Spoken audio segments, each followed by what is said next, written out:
We are March 3rd, 2022. Please rise and join us in the Pledge of Allegiance. I pledge allegiance to the flag of the United States of America and to the republic for which it stands, one nation, under God, indivisible. with liberty and justice for all.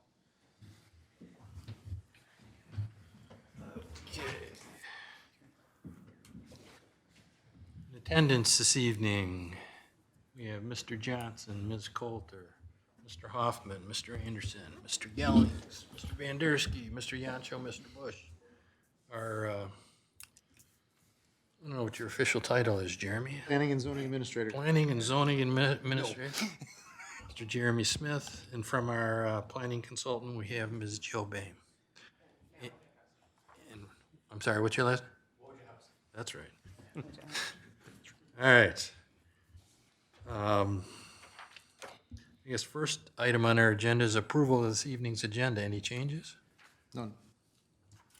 Mr. Chairman, I'll make a motion that we approve the agenda as stated.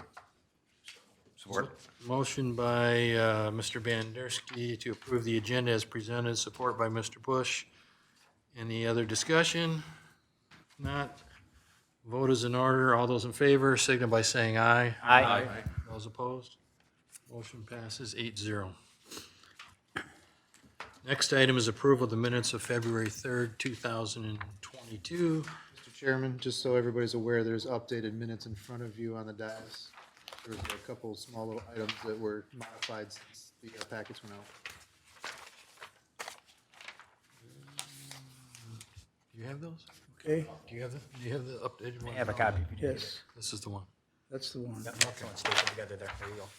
Any changes, Mr. Bandersky? Or second? No, I have reviewed the drafts as stated and make a motion. And I find everything in order, so I make a motion that we approve the agenda as written, Minutes from, or the minutes rather, I'm sorry, for the February 3rd, 2022 meeting. I'll support. motion by Mr. Bandersky, support by Mr. Anderson. Any other discussion? If not, a vote is in order. All those in favor, signal by saying aye. Aye. Those opposed? Motion passes 8-0. Next item on our agenda is an opportunity for public comment. This is an opportunity to address the planning commission on anything that we aren't going to have a public hearing for this evening. We have a zoning case regarding Vinyl Sash. There will be an opportunity at that point. Is there going to be an opportunity on the Secrenas property? And be public, it is another public hearing, so, Okay. yep. So if you're here to talk about either one of those two items, that'll come up very shortly in the agenda. But if you would like to address the planning commission, or anything else, now would be the time. Is there anyone?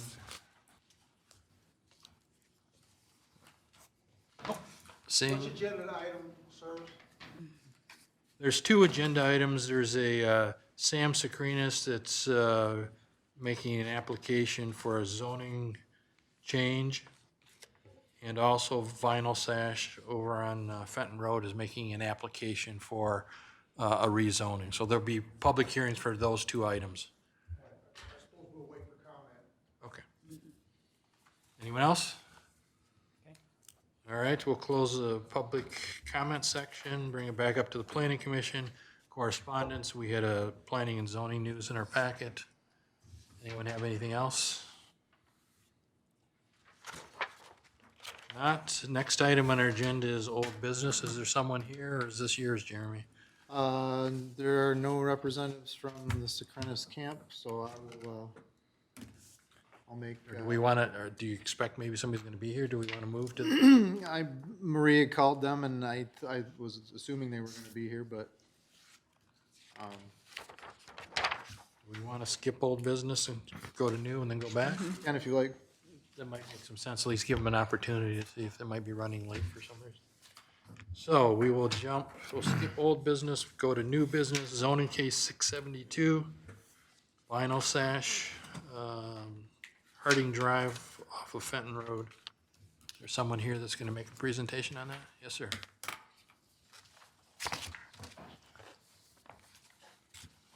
My name's Robert Bloss, owner of Vinyl Sash.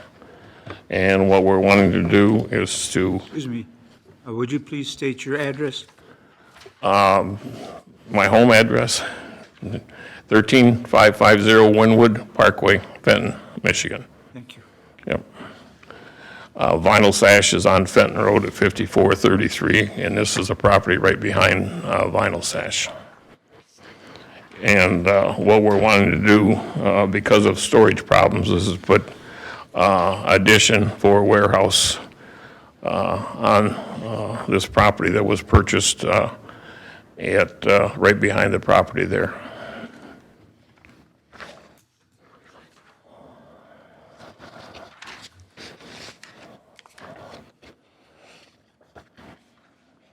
Is it Jeremy, did you want to kind of give us an overview? Yep, I'll give my report. This is zoning case number 672. The property in question is at 1038 Harding Drive, which is behind the Vinyl Sash property on Fenton Road. Parcel number 12-06-553-306. It's part of that parcel number. The subject property is located at 1038 Harding Drive between Maple and Hill off Fenton Road. The entire parcel is approximately 0.34 acres, but the purpose for the rezone parcel is only 0.25 acres. It's the applicant's intent to split off and rezone the west portion of the parcel from R4 to NC Neighborhood Commercial. A lot split has already been submitted, and the purpose for the change is for a additional storage building on that lot. The surrounding zoning, the north is R4 single family, as well as the east and the south is also single family R4, and the west is NC Neighborhood Commercial. At this time, no site plans have been submitted.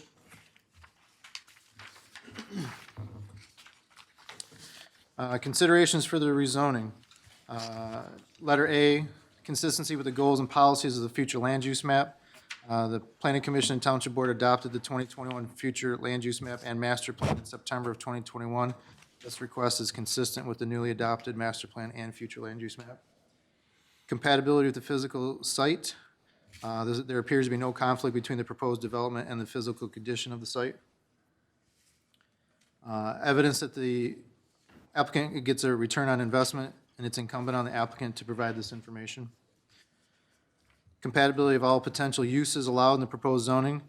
Please refer to the list of the permitted uses in Neighborhood Commercial District in your packet.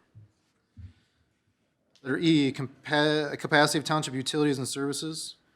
There appears to be adequate services and utilities to serve the proposed uses. Letter F, the capability of the street system to safely and effectively accommodate the expected traffic. The proposed new parcel will be added to Vinyl Sash's current parcel. A small drive may be needed to enter the new addition, it won't be an addition, it'll be an additional accessory building to their building, but a permit from Genesee County Road Commission will be required at that time. Letter G, the apparent demand for types of uses permitted in the requested zoning district. Applicant intends to develop the property with the use that is permitted for special land use within the Neighborhood Commercial District. And actually, that's incorrect. It won't be a special land use. It'll just be a building permit will be required. Originally, this was proposed to be an addition to Vinyl Sash, but Mr. Bloss and I have, he's told me that that's not the case anymore. They've found that it's going to be in their best interest to add an additional storage whole building instead of an addition to the building. Letter H, the boundaries of the requested rezoning district are reasonable in relationship to the surroundings and construction on the site. And the parcel is large enough to meet the dimensional requirements of the zoning ordinance. Letter I, a rezoning is appropriate. The requested zoning district considered to be more appropriate than the township's perspective in any other district. The newly adopted future land use map indicates that neighborhood commercial is an appropriate zoning for this parcel. And if you look at your map provided in your packet, you can see even to the road to the south, Jefferson Boulevard, there's similar rezonings for commercial. It just doesn't front Fenton Road. There's a couple of them that actually do similar to what Mr. Bloss is trying to accomplish. Letter K, the request of rezoning will not create an isolated and unplanned spot zone. The rezoning does not create a spot zoning due to the future land use map. And Mr. Bloss has not requested this to be submitted within the last year. There's no other conditions and no other factors that are in consideration at this point. Planning Department would support a recommendation for approval based on the following reasons. Number one, the requested zoning is compatible with the surrounding land uses. And two, the future land use map recommends for neighborhood commercial in this zoning district. And the Commissioner's motion should be in the form of recommendation to the Township Board. Any questions from the planning commission before we open it up to the public? At this point in time, the applicant just rezoning, no site plan development at all, no, just other than a No, pole there building. probably won't be site plans, just because this is just a accessory pole structure. Had it been an addition, we probably would go for a full site plan, but with an accessory structure, I don't feel that a full site plan is needed. What about screening of adjacent residential properties? It will probably need to have that, yes. That was gonna kind of be a question I was going to, and I think that'd probably be more appropriate after the site plan would be submitted Correct. to discuss that, or egress and interest to the road and so forth, so no questions for me any further. Anyone else from planning commission? Is this an actual lot split? Yes, a lot split combination has already been submitted to my office, paid for. I've approved it, DPW department has approved it, and the assessing department has approved it. We're just waiting on confirmation from Genesee County Land Records to approve it, but we don't see any reason why it shouldn't be approved. It meets all of our standards in our planning ordinance. The lot split you're talking about? Correct. Yeah. So it will have its own parcel number then? It'll be combined with Vinyl Sash's parcel that currently exists, but what happens is that when they combine them together, the parcel number becomes null and void, both of them, and then two new parcel numbers will be created. Okay. Mr. Bandersky? Jeremy, is there a sign on the property that says it's a proposed zoning change? Don't believe we I have not seen one. No. Should there have been? I believe that is part of the zoning ordinance. Okay.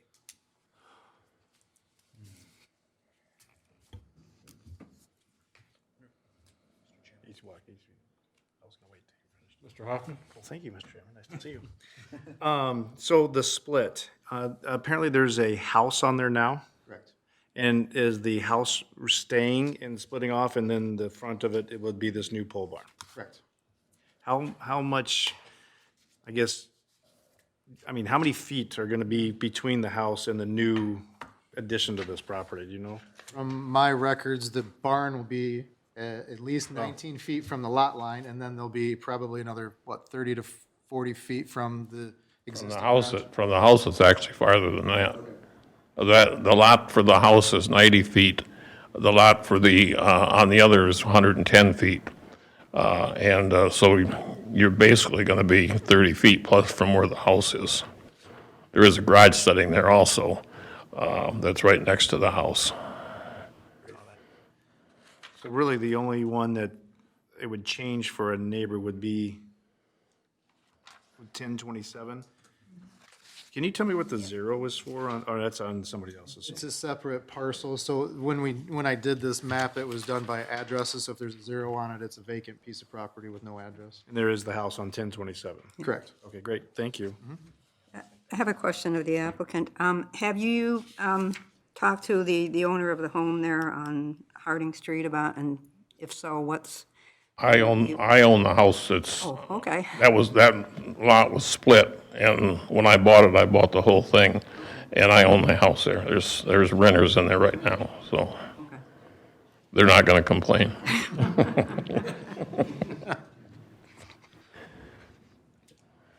I'm sorry, Mr. Bush? Chairman, to Jeremy, Yeah. we split the lot with the existing residential home. Does that can create any non-conforming issues for the existing residents? No, because anytime there's a lot split done, I always confirm with the zoning ordinance to make sure it's at the minimum that it's required for that zoning. All right, thank you. Mr. Anderson, did you have a question? Yeah, so it wasn't posted on the property for zoning change proposed. Do you know, was it posted in the paper? Yes. Was posted in the paper? Okay. And The posting at the property was my oversight, and I didn't inform Mr. Bloss that he needed to do that, so that's my blame. Do we need to remedy that? Question. In part of the changes that you may see today, I can't remember if we put that in there, Joe, that's something that we're gonna try and remove out of the zoning ordinance. I think that's a tad bit overkill in my opinion, but we'll get into that once we get down to the, in new business under, the zoning changes that are gonna be proposed. No, I don't agree with that Right. at all.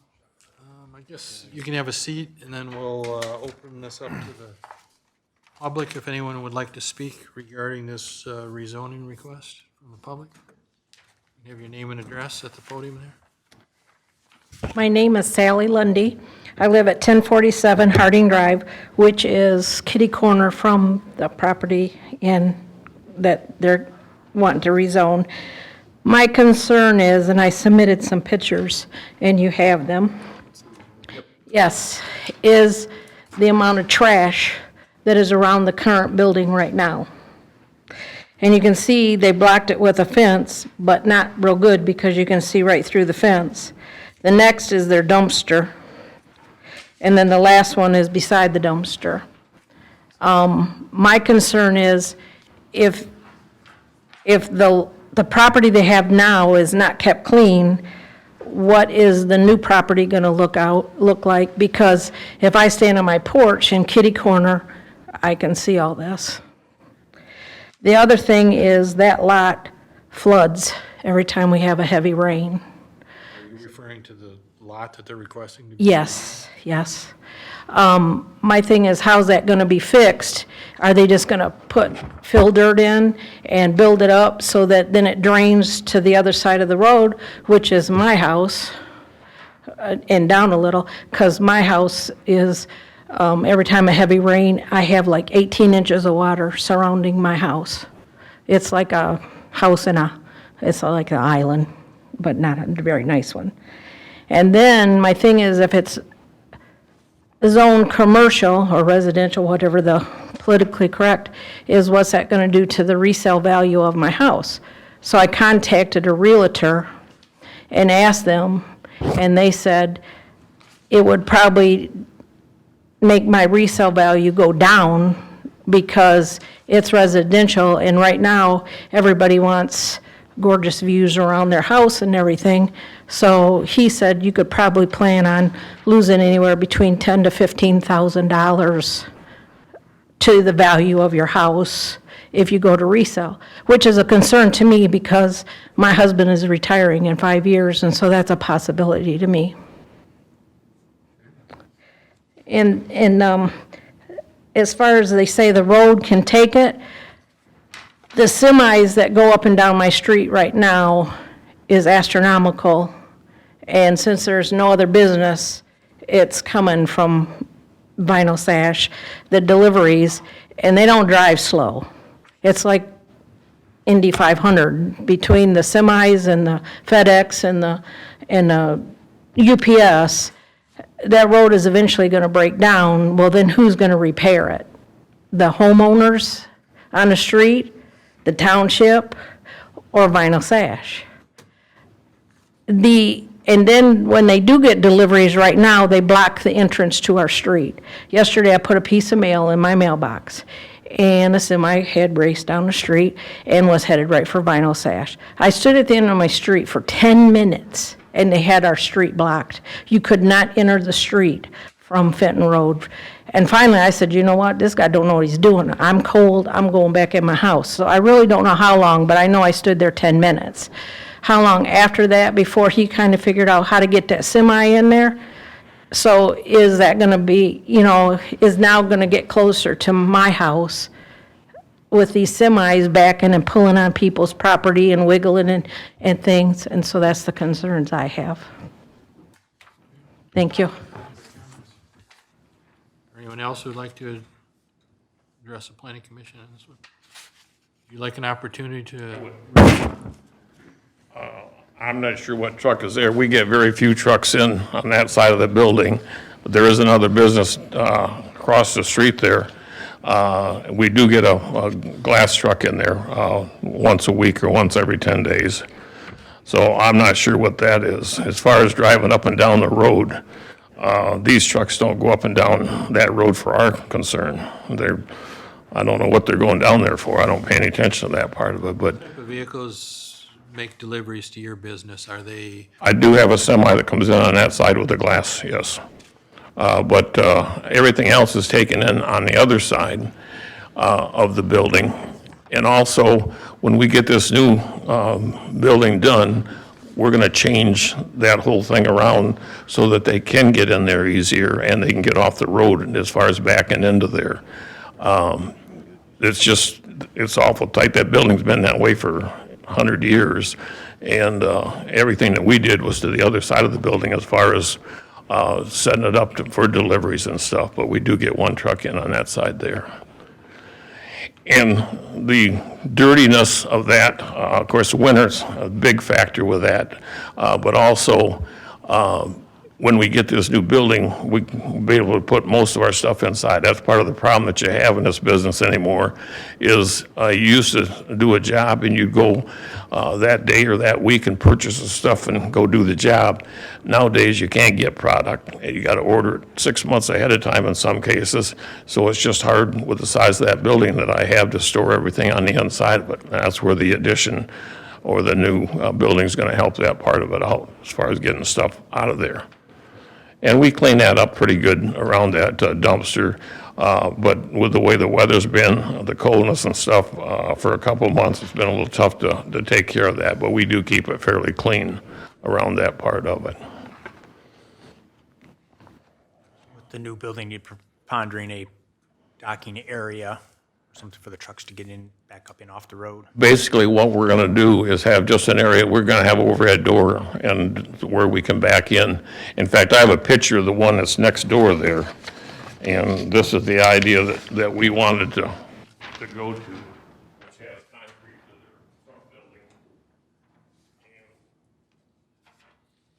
And it cleans it up pretty nice. I mean, I don't know if anybody drove by and looked at that spot there, but it was as ugly as it could be. We tore all the trees out of there, got them out of there, got it cleaned up a little bit so that we can build this thing up a little bit. But there'll be plenty of grass around there and stuff for this moisture. And it is low at that point, but it needs to be built up so that that water doesn't lay there. But if you look at from the center of that road, that thing goes downhill quite a bit, and that's why the water and stuff lays in there. Chairman? Yeah. Mr. Bandersky? Yes, when you talked about the building, will most of the stuff or all of the stuff that's within the fence that you have now go into that building? We can't get everything in there, but I know it needs to be, what she's referring to mostly is we have probably 40 or 50 pallets sitting out there next to the dumpster that I just made a deal with a guy today he wants the pallets, but it's just, they build up over the winter time and these guys just don't want to get out and go get stuff and these pallets and stuff. The fence part of it, when we're done with this, we'll have a new fence around this whole program. And of course, that'll clean that part. That fence has been in there since 1982. So it's been beat up over the years. And that we'll redo that whole thing to tie into this new building at the same time. Will it be a screen fence? It's what it is right now, yes. What I want to do down by where the house is to put a vinyl fence down there to block that part of it off. But around the rest of it, we had I don't know what they call that, but where the slats are in it, and that's what's been around that building since '82. And of course, it gets beat up as the years go on. Let me go back to the pallets. Will the pallets stay within the fenced area once? They are within the fence, they are within it right now, but they're going to be gone. We're going to get away from this. We have a company that wants to pick these pallets up and use them. Those things have been sitting there for probably 3 or 4 months and building up, so those have got to go. Okay, so what will be the turnaround What will be the on turnaround? the pallets? hopefully within every week or two. That's what they told us they'd do. But this is the first time I've dealt with them. These pallets are valuable to some people and not to others. I've had 2 or 3 people that I've talked to in the last couple of months that wanted these pallets, and they said they'd come and get them. I don't know if the weather's a factor or just the fact that they just not in any rush to get their hands on them. But they have built up pretty good. There's a bunch of pallets there. So the But resident, those are inside the fence now. They're inside that fence, but they, well, I know, but it looks like hell. that's right, I agree. I'm on your side. But it's just getting somebody to get them out of there. But the resident heard a turnaround and at 1 to maximum 2 weeks. Oh, I think we can do that without any problems. We got to get the pilots out of there, though. We got to get, the guy told me to say today that he'd be after them. He would be after them the next few days. Chairman, if I could. So there's certain things here tonight that we're trying to go forward. And I think the pallets, the fencing that's in disrepair, now, kind of all falls upon another body than us, correct? Yes. Typically, a full site plan would be done, but like we discussed No, earlier. I mean current conditions, Oh, yes. and we maintenance also- of a current property. Well, we also have code enforcement as well. Right, so that's, Code enforcement can take care of a lot of these things as so well. I'm just saying that that's who needs to be alerted of these things. They have to be alerted because as of right now, we are a reactive, not a proactive community as far as code enforcement's concerned So- at this moment. That's right. Well, I'm just pointing that out. And then the other one, for the public comment also, this is zoned for future land use map of this property. And I would just, for the public that's listening, that is the time to be aware of possible rezonings, because once the township has said, this is what future land use looks good, it's pretty hard for us to turn around and deny it after we've done the studies to say this is what's there. And public comments and input are so valuable at that time along those. So for future things that come up like this, that's a great timing for those concerns as far as property values and things of that nature. But following up on the one, though, I do, in the papers here, the request, it says a small drive will be needed to enter the new addition to their building. It doesn't say will that be coming from your already existing property off of Fenton or a new one off of Harding Road? We need one off the Harding Road, Harding Drive, strictly to get back to mainly for the installers and stuff, to get stuff out of there. Most of our stuff that we get, the semi that she's referring to, or the blockage, if that's what it was, I don't even know if that's what it was, but is, that glass truck deals with the front part of the building, the old building that's there right now. The new part is basically gonna have storage for the products that we use, not for that glass. That glass is still gonna go in right there. For me, that's just a big difference between, it says a small drive may be needed off of your existing, off of Fenton or Harding. It's Harding, so that's a good clarification. Sorry, that's, That's okay. I'm just saying that's why I had the question. And then did you, so the other thing that for the public that's here and has questions, when this goes to site plan, because it's neighborhood commercial, there are extra buffering. It's not like if it's residential, your neighbor's going to do what your neighbor's going to do. But if you're next to a neighborhood commercial, there is going to be restrictions for fencing, maybe shrubbery, berms, and things of this nature. So when they're changing the zoning, somebody's also signing up for bigger restrictions for things like, hey, I don't want to look into those type of things, where your neighbor would not be, the house that's there, we couldn't go to them now and say, can you put some more screening on that house so we could block the other? By you actually adding on to that, the township does have some leeway to say, we need to do some better screening. So hopefully that helps a little bit on that ones too. So Another thank you. thing, if Just the points I wanted to bring up. Excuse me. If you look at the pictures I brought up there, the building on Jefferson there, I mean, there's no way that property, prior to me tearing it apart and starting to tear it down and going back to something like that, doesn't make that property more valuable around there. I mean, that was so ugly before, it's unreal. I mean, there's trees that, I cut a pine tree out of there, or a willow tree out of there to take up half of the floor in this room right here. The stump is still there. It's just that, I mean, that thing is gonna clean up, and if you look at those pictures of that, where they did it on Jefferson Street there, I mean, that looks great, and they took care of everything they needed to do there. So in general, what we're looking at here without a site plan is this appropriate zoning for this property? The next step would be looking at it, whether it's site plan, Mr. Smith, going through and making sure that Fencing, screening, landscaping. yes. landscaping, drainage, Yes. all gets looked at. And a lot of that too will be taken care of when it goes for the building permit. I was gonna say, that building department takes care of all that, because The drainage they will, because they require a site certificate now for any kind of building permits, so that'll be addressed. The drainage will be addressed with the building department, but the screening and the fencing, that's with me or site plan review. Maybe there's a plug drain out there or something. That could be too, but that all falls on Genesee County. So if this is, pardon me, if this is rezoned as its own, well, it's gonna be combined with the other lot, but can it ever be split off again then, and a separate, a different use go in there? Potentially, we'd have to look at, They'd have to make application. they'd have to make application at that time, we'd have to review the book to see if it fit to split it off again by itself. But as it currently sits, that vacant piece would get added to it. I don't believe, I'd have to double check, but it's close to being able to be split back out again. The house will have to stay a house, that won't ever change, but the vacant could potentially go to something different. But the future land use map, that wasn't something that you guys changed in this last, it's been like that for decades. If you look up and down the future land use map, there's probably 5 or 6 that, and even that one on Jefferson, that jut out into the residential like that. So that's been like that for decades. That wasn't something new we just did. Mr. Bandersky? To Jeremy, should the handwritten document been signed? Yeah.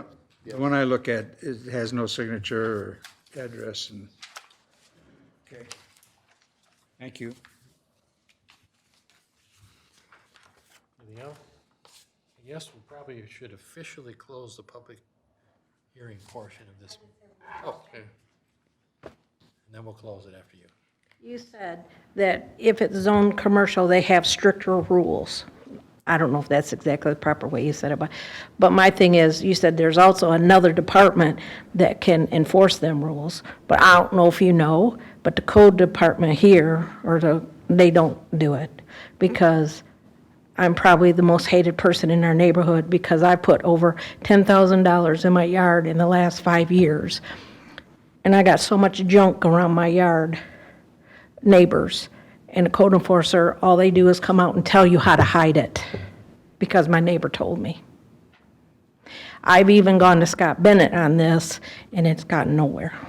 So that's my fear, that, yes, they got stricter rules, but what if they don't abide by them stricter rules? I'm sure he'll say they will, and I hope he does, but what if he doesn't?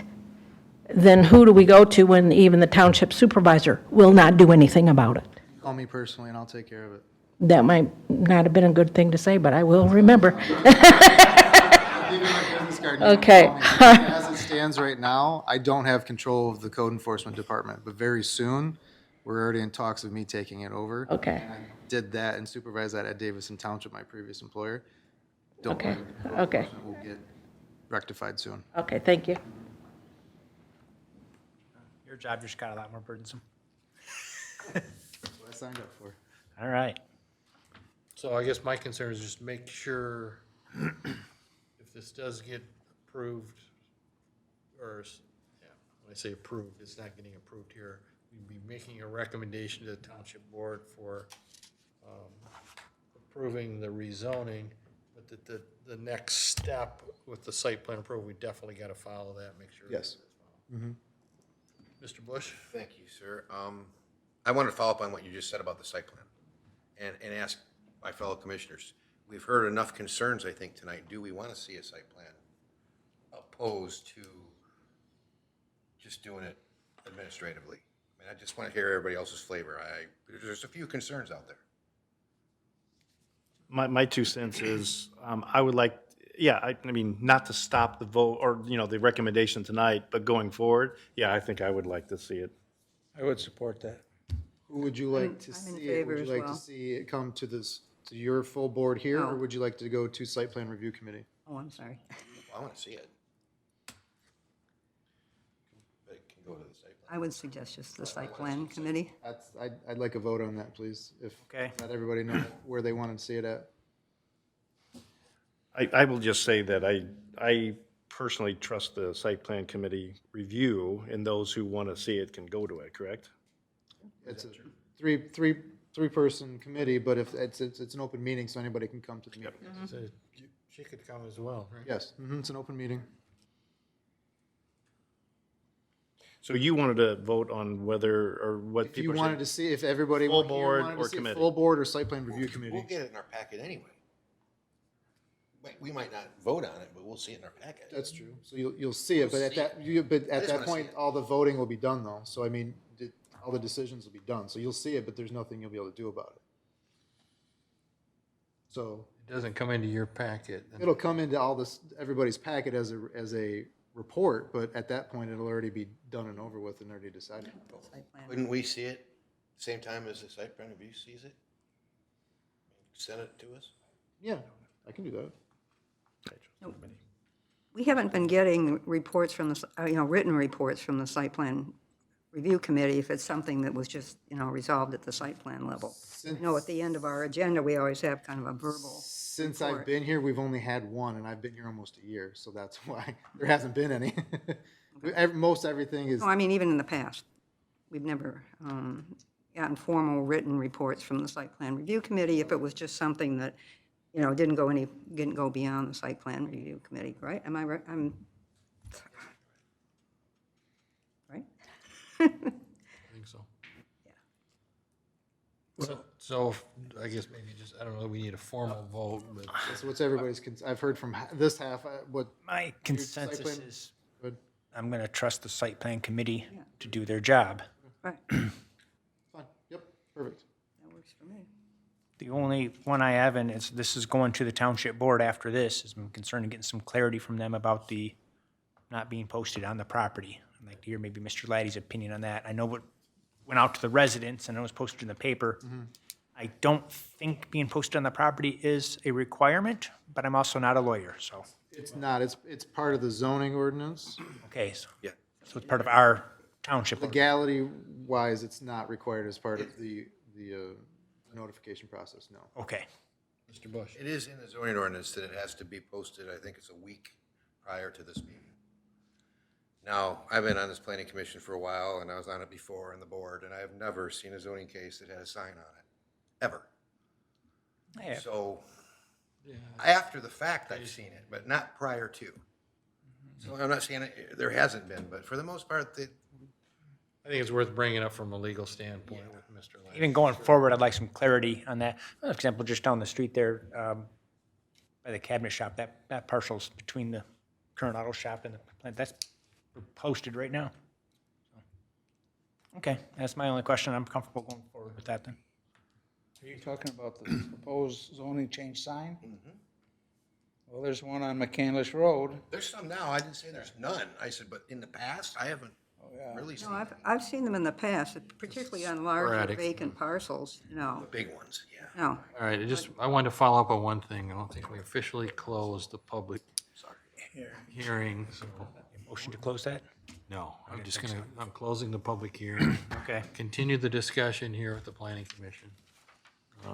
Anyone else that wanted to make any comments?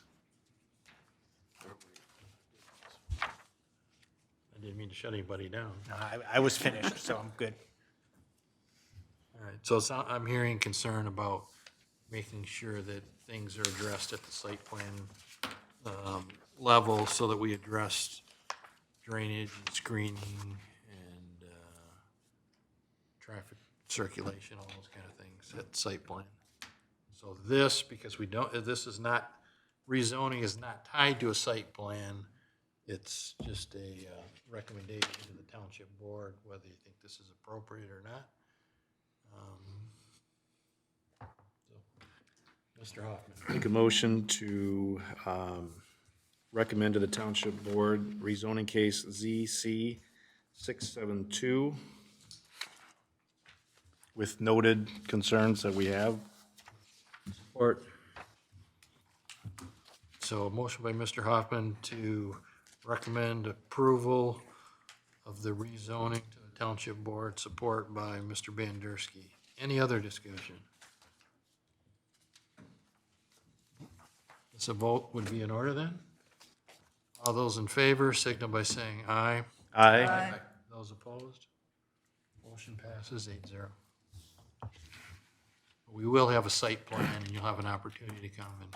Will we get notified by that, You should. or do you know when the meeting is now? I don't know yet. This is something we weren't planning on, so Mr. Bloss and I will have to sit down and see when he's, I know there's a zoning setback variance request that he's gonna be doing first, and then we'll have to discuss when we do a site plan review. But that's typically if it's not a special land use, it doesn't get noticed in the paper. But if you wanna leave me your information, I'll make sure you get notice of when it is. You keep saying notice in the paper, how many people get the paper? It's posted on our website, it's posted in the paper, you get the notice in your mail. That's how. Right, so That's there's. why I said, would I get a notice on that hearing? You won't, because it's not a special land use, it's a typical site plan, now that we know that we need a site plan. We weren't planning on that, so, but like I said, you leave me your information and I'll make sure that you get the information of when it is. Okay. So we're all set with zoning case 672? Anyone wants to leave? We don't mean to tie you up and keep you here. But should be going back to old business. Is that something you're gonna handle? Yeah, I'll just give my report and we'll go from there. Say real quick, do you want to get her information now? You want to stay for the whole meeting, or? I don't know if I could get information. Yeah, just, Didn't we take her address down? let's see more of a contact phone number. Once more, Chairman, Ms. Court, did I understand you received public comment on the Door Highways? That would be coming up. That's the one we're going to right now. That's the next one. I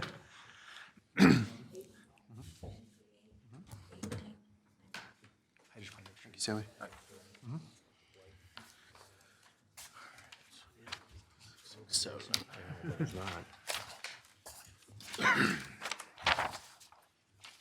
Okay, thank you. So we've got it under old business, a zoning request number 667. Mr. Chairman, this is for vacant land on Dort Highway. Applicant is Sam Secrenis, parcel number 12-16-551-019. This was a tabled zoning case. We were waiting for the flexible 2 zoning district to be approved, which you guys did last month. So now we are seeing this today. Property in question is located on Dort Highway between Tri-Park and Grand Blanc Road. The proposed rezoning is approximately 3 acres. It's the applicant's intent to rezone the parcel from GC General Commercial to FD-2 Flexible Development 2.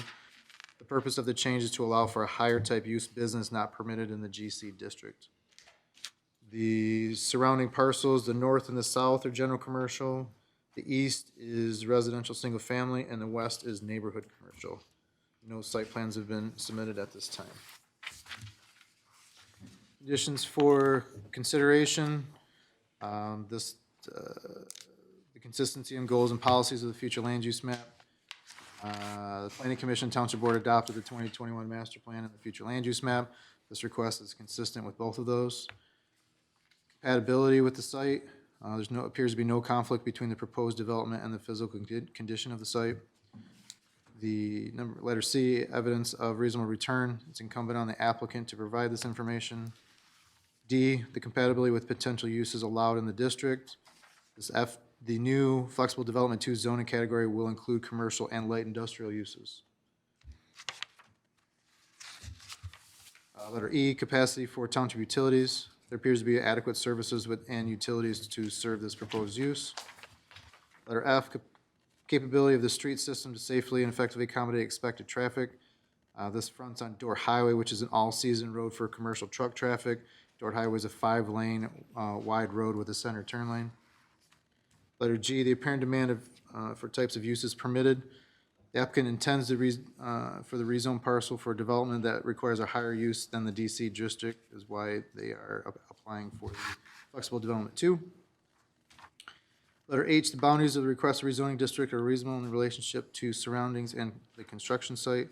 The parcel is large enough to meet dimensional requirements of the zoning district for GC and I-1, which is allowed in the flexible development. Letter I, zoning is appropriate, the requested rezoning district to be more appropriate. The newly adopted future land use map indicates flexible development 2 is an appropriate zoning for this parcel. Letter J, if the request is for a specific use, the rezoning and more appropriate uses than amended list. Rezoning is not for a specific use. The parcel will allow permitted and special land uses in the flexible development zoning district. The requested rezoning will not create a isolated unplanned spot zone, and this will not create a spot zone due to the future land use map and the new flexible development 2 zoning district that was just approved. Letter H, this has not been, this was tabled, as we spoke earlier, for further information from the November 2021 meeting due to the flexible development needing to be approved. No other conditions and no other factors deemed appropriate. The Planning and Zoning Department would recommend to support a recommendation for approval based on the following reasons. Number 1, the requested zoning is compatible with the surrounding land uses. And 2, the future land use map recommends for flexible development 2 at this location. And again, please make the motion in form of a recommendation to the Township Board.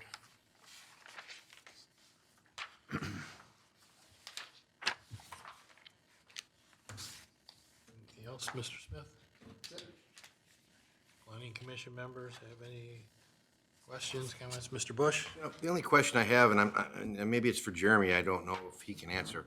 Under item 1 summary, it says, the purpose of this change is to allow for higher use type businesses not permitted in GC.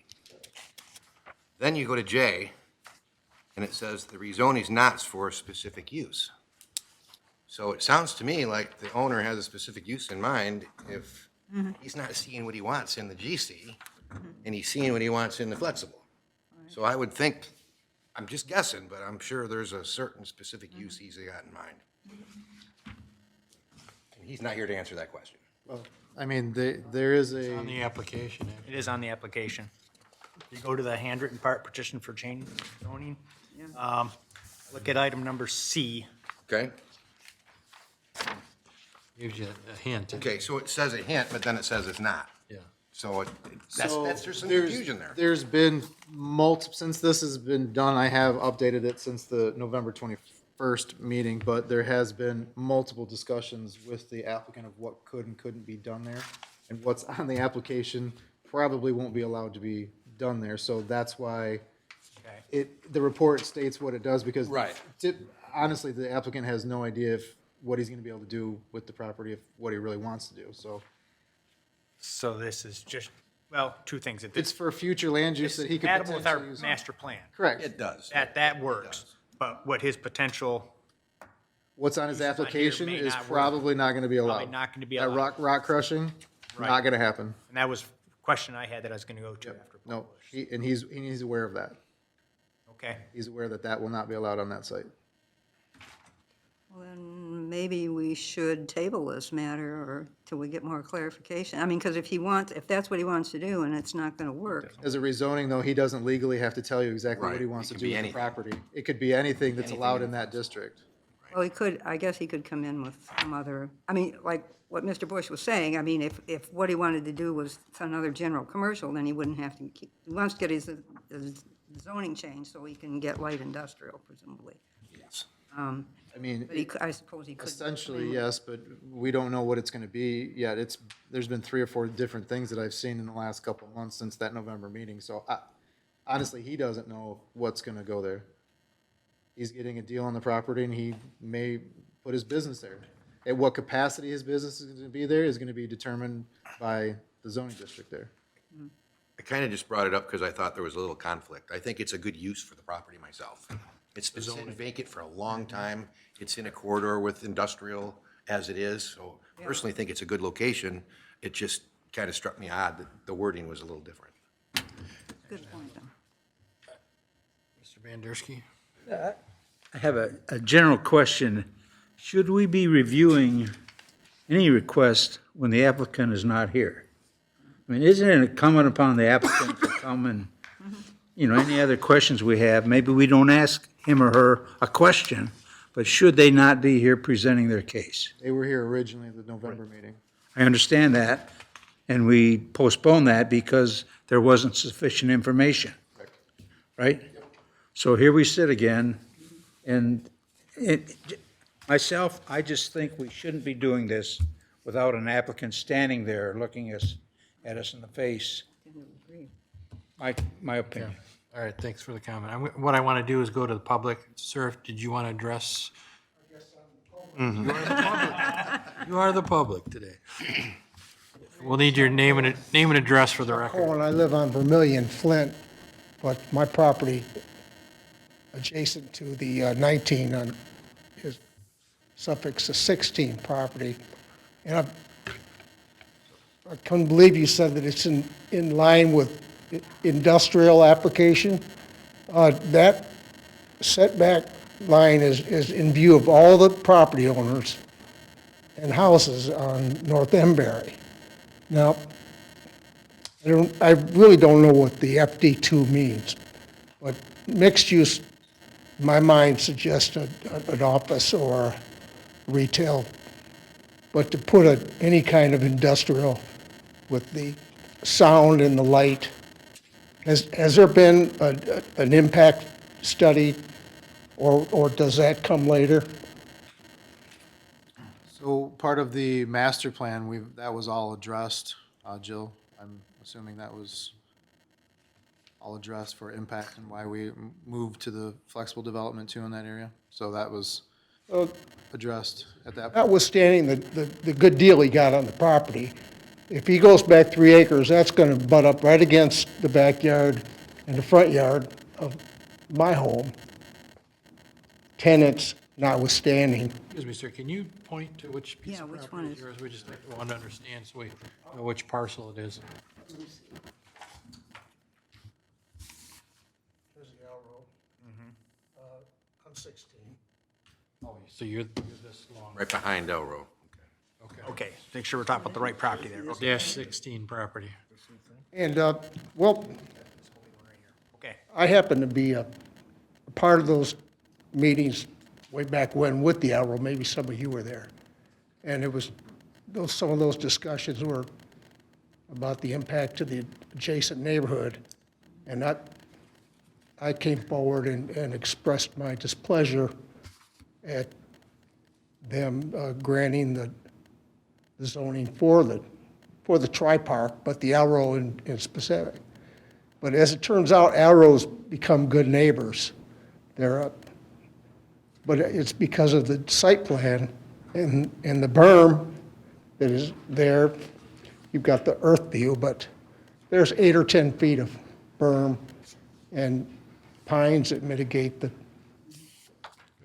So to zone this as an industrial or anything that would suggest noise or traffic, I think would not be beneficial to the neighbors. That's my 2 cents. Yeah, your 2 cents at least. So just as a question, his property, what is the current zoning on that? Currently, right now, the portion that butts up to, there's a half zoning, so the west half is commercial and the east half is residential. I see. I wasn't part of those discussions, that was prior to my ownership. But I'm, with all the real estate people tromping across and leaving cards on my door and calling me at dinner time, maybe it is a desirable piece, but I'm not crazy about I don't like the commercial aspect of that. It's wouldn't affect favorably. I'm across from, if I can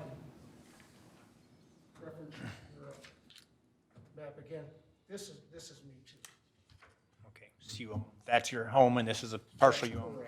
And if I'm mistaken, it's, Oh, okay. no, That's the east side is, yeah, The east and the west. and this side is zoned residential, and this side is zoned commercial, as it is right now. Commercial is just this. Did he point? 2, 3 acres. Okay, I think, This is where he. Probably similar to that line, Larry. This blue line probably is If right. you look on the next page, you can see it. The red is the commercial, and oh, okay, yep, the yellow is Yeah, the residential. yeah. thank you. Yes. And I don't want to look out my window and see streetlights and listen to traffic. But if it were approved, and eventually they're going to say it's all for progress, I understand. But if it could follow the Alro model with the berm and the some kind of offensive shrubbery, pines and mitigate. Appropriate screening is what we call it. I don't know if that's in your site plan. Yes, I it hope would that'll be taken into be part of consideration. the site plan, yeah. It's not part of the zoning appropriateness, but yeah, when the next step, if it does get, FD2 doesn't allow for industrial Light industrial. smokestack. No, light industrial. No, that's heavy industrial. No. And then you might want to also point out to them that it does butt up against residential. So there's really specific rules in place, like you said, berms, trees, setbacks, fencing. So we really try to take care of residentials when they are close to a more heavier use. Great point to bring up. Like Alroy has become such great, that same type of thing would have to happen on Has to, you know. I would hope your, so. even your property. If you still own that general commercial up front there and you decide to put something up there, you would have to put a berm to block it from you seeing it from your house. I'd like to set it back to residential. Yeah. Prior owners, I'm just saying, yeah, that's a great point to bring up. Exactly. we all seen the signs as we drive by it, and, you don't expect it to sell because just relatively narrow strip of land, what could be done there? A turnaround for mixed use maybe, but I hope that it would be taken into consideration. Earlier today, all the neighbors were in an uproar and were supposed to be here, but I appreciate Yep. thanks for your Thank you comments. for attending. Okay, All right, I don't see anyone else to make a comment, so we'll close the public hearing okay, yeah. on this. Bring it back up to the planning commission. Further discussion? Mr. Chairman, I'm going to make a motion to table this matter based on, I agree with Mr. Bandersky in terms, I would prefer not to take any action if the applicant isn't present at the meeting. Okay, if there's a motion by Ms. Coulter, is there support for that motion? I'll support it. Okay, and there's support by Mr. Bandersky. Further discussion? If I may, Mr. Chairman, Mr. Hoffman? although I agree with the respectfulness of the applicant should be here, it was a tabled issue before. He walked away from this thinking that the only thing we were waiting for was the new zoning to get that approved. It was nothing that we were looking for from him, no new information we wanted from him. If we had some more questions for him, I think it would have probably been a little bit more, hey, by the way, we need you there because we told you there was no questions before, but now we have some questions. And I get it. I get the respect part. I wish he was here too, just for the respectful part, but this was a tabled situation where we had kind of finalized our thoughts on this, and we were jointly waiting for this new zoning to be approved, and it's approved now and it's back. That's, To add to that, legally, they don't have to be here. right. No. At this point in time, Smith, there is no plan. He cannot tell us what he wants to put there or what he's Like I said, adding. I've seen 3 or 4 different things in the last couple months, and they haven't landed on It's anything yet. not a contract zoning, then we really can't ask at this point, right? Right, exactly. I have nothing to present because nothing's been told to me which direction they want to go yet. Any other discussion?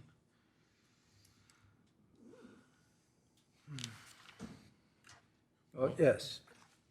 I'm going to go back to the statement that Jeremy just made. You said the applicant does not have to be here. Correct. Is that on any petition? If this was a new one, Correct. applicant doesn't Legally, have to be they here. do not have to be here. We always recommend that they are here to answer questions that you all have, or that I may have for them, or the public may have, but they are legally not required to be here. So if we have questions that we don't have an answer for, then we're justified to table it. Yes. Okay? Are there questions that haven't been answered tonight, I guess would be my question. This is a rezoning, not a site plan, so, I mean, you're just looking at for the rezoning portion of it. The zoning all falls in line with the future land use map. Correct. Yeah. I guess, Dan, I'll add too, when you look at the future land use map and the hours and time that it took for the people that sat down in committees and developed these plans with the public and with everybody else, those are comprehensive plans and well thought out. It's not like we just pick a corner of Grand Blanc Township and decide, hey, we want to put commercial there. There's a lot of thought process that goes into these plans, and in fact, the state requires that we basically start doing it all over again once we get one done.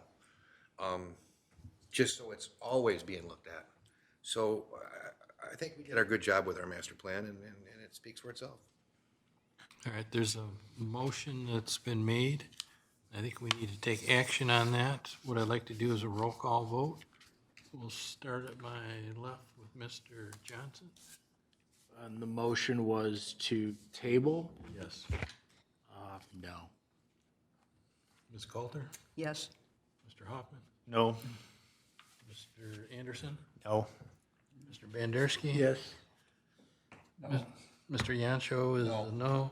Mr. Bush? No, Mr. Gillings is also a no. That motion failed. Would anyone else like to make a motion? All right, I'll make a motion that we approve zoning case number 667. Make a recommendation to the township board. Recommendation to the Township Board for rezoning of case 667, with property in question on Dort Highway, as presented. Is there support for that motion? Or Support by Mr. Yancho. Yancho. Any further discussion? Mr. Chairman? Yes. I'd like to add that if it's all right with the motioner, that the requested rezoning is compatible with the surrounding areas, and it also is in line with future land use map as it currently sits. So you're not making that as a condition, you're just making it as a clarification? Oh, that's why we should rezone it, because it's based on, You want me to say that based on the fact that it is Exactly.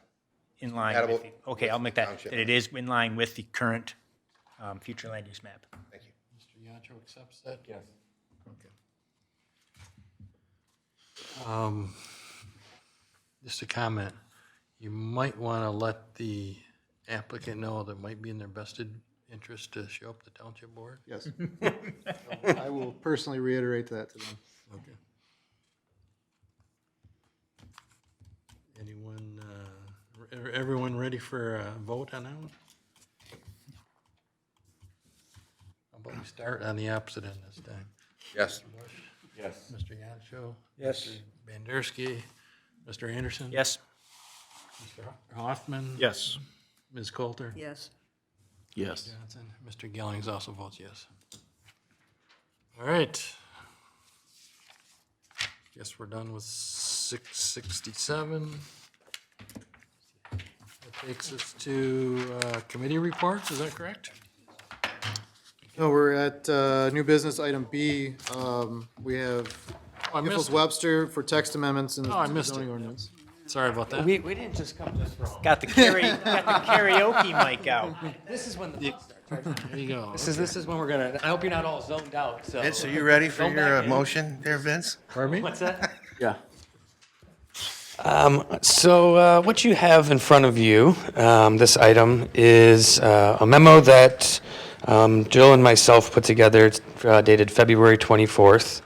And the subject is zoning amendment cleanup discussion. So I'm just going to kind of go over this memo. This was briefly introduced, I believe, at last month's meeting. We told you there was some, going to be a memo coming, some discussion. You can see Jeremy's binder here has many, many, many tabs. So that's kind of what this memo represents, is trying to formulate Jeremy's thoughts and direct some discussion and get the ordinance cleaned up now that we have somebody with eagle eyes on it. So, over the past several months, the Planning and Zoning Administrator has been reviewing the zoning ordinance and making note of outdated and/or inconsistent standards, as well as other potential changes that will provide for a more efficient review and approval process. So we've we've reviewed this list of ordinance amendments and comments, and we've categorized them into a couple of different classifications to help guide our discussion. So today is our March 3rd meeting. We're asking you to review the categories and consider which items may be handled relatively easily and direct amendments to be prepared. In addition, a discussion of whether any other considerations should be addressed should include recommended priorities and direction, as well as if any additional information will be helpful, which is kind of a wordy way to say we have organized these into two sections. One that's a little more basic and or almost, like there's not a whole lot of discussion that we think needs to go into this, this first category here of minor dimension, building standard, and use changes. So we're hoping that those can be kind of the first ones that are done, get the ball rolling. And then on starting on the bottom of page 1 and then rolling into page 2 are the ones that are probably going to have a little more discussion. There might be a little more thought, research.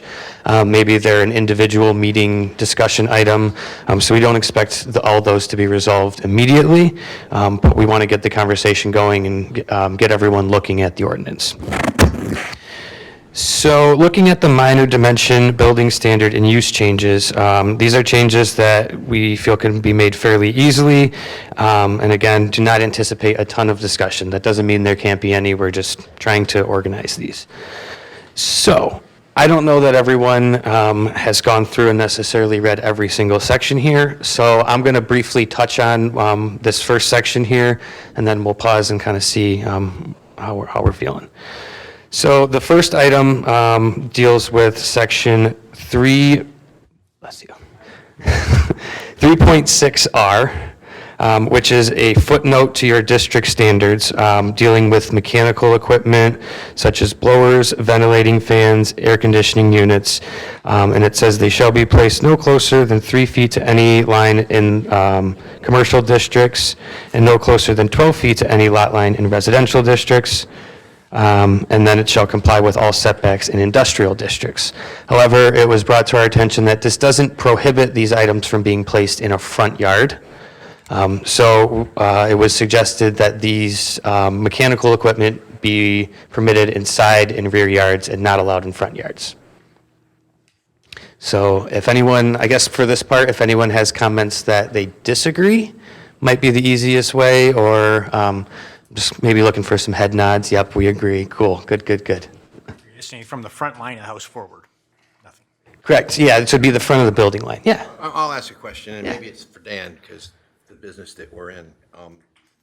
Somebody designed a building that has ventilation in the front, a laboratory, something. Couldn't a small mechanical device be screened in the front yard? I was just wondering about screening myself. I guess it depends upon the situation. You could still make it that it would be, they have to get a ZBA variance or something, I don't know. And to kind of add to that, if we're okay, where really the problem came into was residential. So if you're okay with leaving it in commercial and higher in industrial, if you want to add screening to it in the front yard, I think that Matt and Jill and I would be okay with that, but the residential was more of where the concern came from. And I would also add that this is kind of, I had a note to mention this for the next one, but I'll throw it out for this one as well. We could always say they're prohibited in the front yard unless waived by the Planning Commission or the Planning and Zoning Administrator. That way, if it's on a site plan or a building permit or whatever, it can be addressed, and if there's no screening in the front yard, then we can address it then. Otherwise, it might encourage side and rear yard equipment.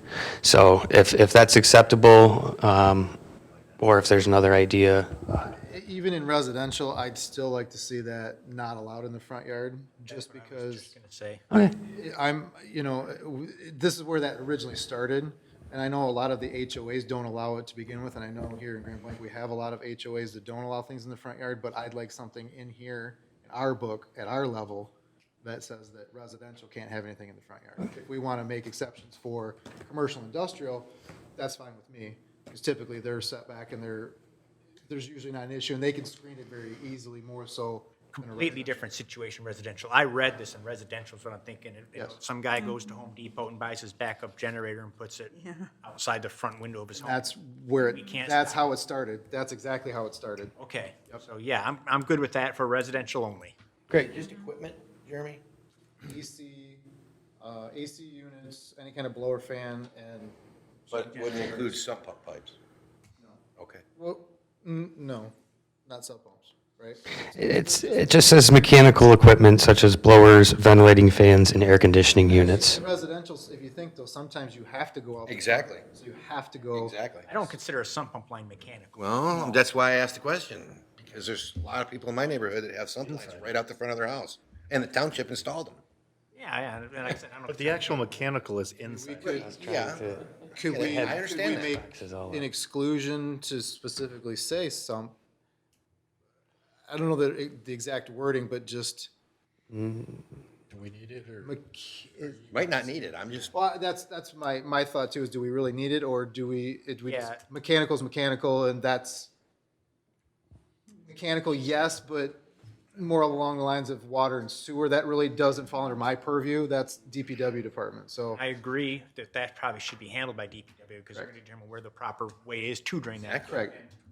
Like said here, the mechanical part's inside the house. It's in they the. put mine on the side, Larry, but they put my neighbors in the I'm front. talking about the pump itself. Glad this was an easy one, because My vote is to leave that out. Just leave it as stated, mechanical. Mechanical, and that's understood that that does not include sort of necessary and sump pumps. Some that fall under the building. you want this for residential only. Right. And everything else is subject to site plan. Yeah. Okay. Started off with the easy. Can't wait to get to the hard. No, anything in residential, nothing's allowed in the front yard, everything in, I think it's rare that you're gonna get in commercial. anything commercial and industrial will be per the way it sits today and per site plan approval. If they want to move it from the front or they just want screening, it's up to the planning commission to determine. Okay. Cool. I think we've got that was easy. down, That was ready to go. easy. All All right. All right, so our next standard we're looking at is in section 4.14, dealing with attached single-family dwelling units, specifically the offsets. So currently, 50% offset of a neighboring common wall is required. This has come up in a few recent, I guess, development discussions that's been very challenging to address. So we have in here, common wall should be reduced, but not sure how far we want to reduce it, to still not have the row housing of every unit being just one long continuous. So this was again where I had made the comment that we could just put at the end of that, unless waived by the PC, in which case that would give you a little discretion to say, hey, you've only offset these 1 feet, you're not meeting the intent of this. So, or if anyone has a number, 25%, yeah.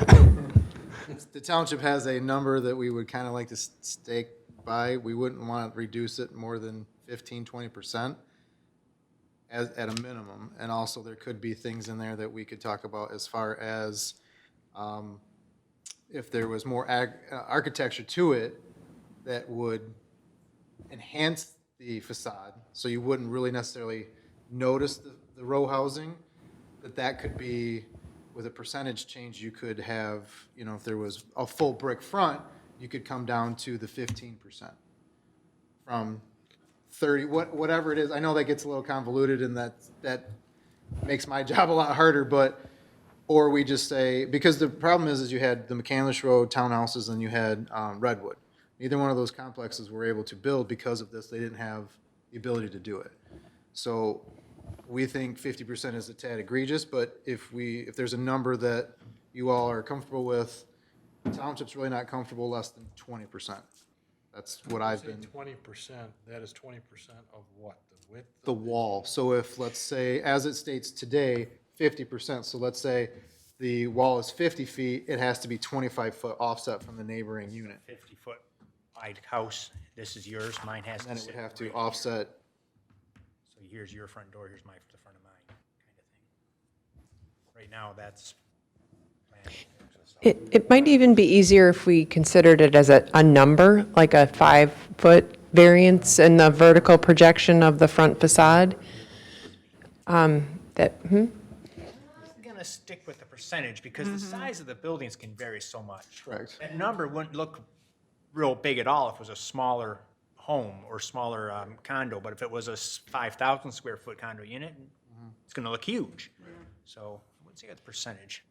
20 or 25% is what the township has been. Before you spoke, I had 30% in my mind. And that's fine, whatever you guys decide, but the township, myself and the higher brass here have had many meetings on this, and we think that 20, 25, 30% is right in the sweet spot, but 50% is too much for, it's a lot, and with the building costs the way they are, that's a big difference in a lot of these. Do you want to say that as whatever the number is, I support 20, but would you say that as a minimum of, or just a single percentage? I would say a minimum that they could be reduced to from the 50 would be 20%. So there would be no leeway in that. You would have to stick to the 20% like you have to stick to the 50% today. All right. Yes. Would you still consider allowing the planning commission, what do you think about having a little bit of flexibility in that? I'm remembering that one project that came before you that didn't go anywhere, but they had to go to the ZBA. The ZBA was like, well, there's no hardship. Like, it was a design consideration, and for them, in that case, their trade-off was, well, we could, at least what they said, they could put more open space, more green space in the development if they didn't have to do all of that adjusting of the facades. That's really more appropriate request of the planning commission than of the ZBA. So we could try to write that in that the planning commission may allow some flexibility in the standard, provided that some certain standards or the intent is met, and we can refine that language, so that sounds better. I agree with what you're saying, but the township is stated to me very specifically that there's a certain percentage that no matter what, they don't want to go under. And that is that 20 to 30%. They don't want to see row housing is what the bottom line is. They don't want to see it. They don't want to see, But it is row housing, Jeremy. It's just offset. right, but they don't want to We're- see We're playing with the military facade. style, We're barrack playing style. with material. It's the barrack style, everything looking like one big It building. doesn't look like a 1940s hotel strip. Correct, yes. That's the effect that we're trying to stay away from, yes. So I'm a little uncomfortable of it bringing up of another project that had difficulty building because of those requirements. I hope we're not changing our things here to help somebody build something when the township isn't looking to build something like that. No, even dropping this to that percentage won't help either one of those Because two. Right. it's been a long-serving idea that we don't want to have something that's 300 feet long with just a front wall and a bunch of doors in it, things of that nature, so. Yes. To be honest with you, I don't see the need to get back away from the 50, to be honest with you, but if the township's saying 20, I guess I'm gonna be leaning more toward 35. Why are we backing away from this? Because of that is like we said, we're trying to be helpful to these developers, but not completely remove that from the book. So, I mean, we're trying to help the developers develop a product that we're still comfortable with and they're comfortable with. Which I'm very much in favor of not putting up roadblocks, but so in the last 20 years, how often has this become an issue for builders that they've complained about the 50-foot or 50% setback? Twice in the last year, and then it had that have been, there could have been more. I'm still fairly new, so I don't know that answer, I'm sorry, but So twice in the last year doesn't, for me, put everything relative. Have we had 20 sites and 10% of them are complaining about this? Or is it that we've had 2 site plans all year and that's every single site plan we have is complaining about it? well, but this is we're doing these now, so it was thrown in there. If that's something that, in that, we could leave it at the 50%, and then we can say if there's more, design standards that are in place, you could potentially get down to that 20% if you're comfortable with that. So I mean, to give you guys the leeway to help a development if they can't meet that 50% again. Trying to make my life easier, your guys' life easier for future developments. And if I could, I don't, my wheels were rolling when we did see that site plan. And I'm not particularly, of course, we support being development friendly and everything, but really looking at what are we trying to accomplish with these ordinances, right? We're trying to minimize the appearance of just that monotonous building wall. And yet, a lot of what we heard people being concerned about with those potential concepts were over the loss of green space. And if that standard is coming in the way, then, maybe we should be thinking about that too. We don't want to be hard on, the 50% and be giving up the opportunity to increase green space at some of these developments too. So it may be a flexibility in those two maybe competing needs. Do you really lose green space or just large sums of green space? I think that was just an issue more specific to that particular It may have been. proposal. It may have been. We should really take that. On that particular site, by offsetting those buildings, gave each person potentially that bought that house 30 by 30 piece of land extra. So does it benefit the community? No. Does it benefit the development? A little bit. I'm gonna kind of take a different approach because I've been looking around in other communities, especially if you go up on the northern side or western side of the state, in the Traverse City area, Harbor Springs and all that, where their condos are $750,000 to $500,000 or $1 million a piece. And they're building a lot of them like that. There's a central open green space for all the residents to use. The condos are more, they're still staggered, but they're just by a few feet, literally. They've got different fit. One will have a stone type look, the other one will have one more of a brick, and they kind of vary a little bit. Maybe one's got a peaked roof, the other one's just the traditional. So looking at it from the street, it's appealing. There's a lot more units that fit on a smaller parcel, and there's a huge green space that, everybody uses. To my surprise, it looked good. I liked it more than I thought I would. Where was the green space? Traverse City, it was behind the development. Yeah, behind the development. Behind the development, yeah. So nobody's gonna, Well, the homeowners might not. where it was built at, it was more of a downtown area anywhere, while the buildings were kind of, I have to use that example, but. Row housing can actually be very beautiful in Boston, downtown New York, and cities, where they're face facades, there's no setback whatsoever, and it's beautiful. Well, and to piggyback off that, the original concept that the McCandless Road brought to us looks better with just a few feet of offset, in Exactly. my opinion. It does. So it's kind of a catch-22, but like I said, the township has expressed very, very much concern over this percentage. So we can discuss this at a later time. We're just getting information now, but I'm gonna go with 30%, definitely no less than 25% setback for my input on that. and this is all zoning changes, so all this gets recommended to the township board anyways. So if you have a percentage in mind that you think of, that this is where you want to be, Joe, correct me if I'm wrong, they can make the final decision at the township board meeting, correct? So, Oh, yeah. I just personally think 50% is too. Yeah, so another thought too, to kind of keep the conversation moving, the idea is to introduce these, and if there's more thought and more research needed, an idea that also came up is basing the required amount of common wall based on how long the facade is. So the longer the facade, the more the setback that would be required. And it could almost be a sliding scale, so a 100-foot building might need 75% common wall, and then as the building gets longer, the setbacks may be required to be increased, so that the bigger the building gets, the bigger the setbacks get. That's another option that we would be happy to come back with some more information on, if that were to be something you want to consider. I don't want to take, say that's the only option, but This isn't our last chance. yeah, this, Come up with some wording and we'll review it. And Cool. and that's why you have this in front of you today. This is information.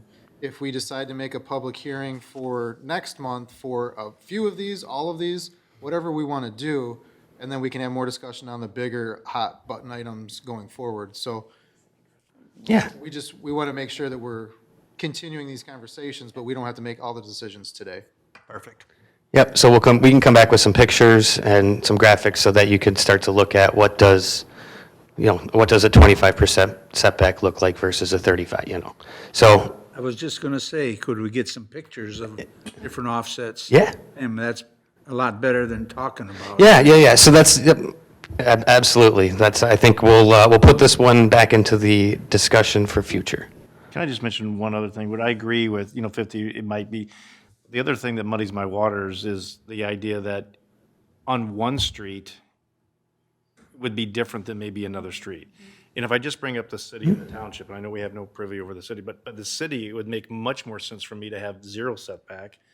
Out on a rural road, I would think that more of a setback could be, not necessarily 50, but I mean, locations and would make my decisions different on what would be approved there. So some flexibility in it might be involved, but like I said, I'm not against row housing, but it doesn't make sense on a rural road either.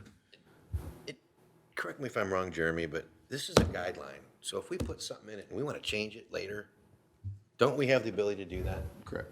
This is, So we can put whatever we want. If This we have a is- certain circumstance or incident that comes up that we think would be better a different way, we can change it. right, this is just all of my thoughts that I've gone through the book that I've seen that either are egregious or need to be cleaned up. If we need to table this to another time or change it to something and then come back the next year and change it again, whatever you guys want to do, I'm here for. So whatever we need.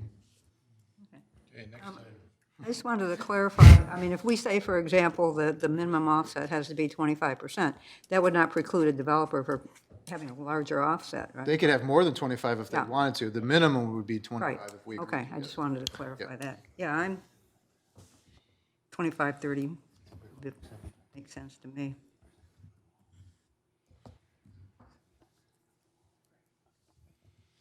Should we agree on a number today, 25 or 30%? And then wait for the review of some pictures How about to confirm that, or how you about a might, range? pardon? Even a range. Okay, Yeah. that's fine. Yep. And Jeremy, can we get some pictures of some local stuff so that if we wanted to go look at it, we could? I can give you something that has no, no offset. I don't know if we have anything that we have that's similar that we're trying to accomplish. But because of all the discussions with those other two complexes that we had already mentioned, this isn't gonna fix what they're gonna do and allow them to do what they wanna do, but I'm just preparing for future developments to come in where it could be a problem. So it sounds like we've got some information, we've got some homework to do. So in the interest of getting through our very light discussion items at a minimum, we're going to move on to number 3, and we'll come back with some graphic images, pictures, sketches, and that way you can start to put picture to number. Cool. Number 3, automobile sales, section 4.17.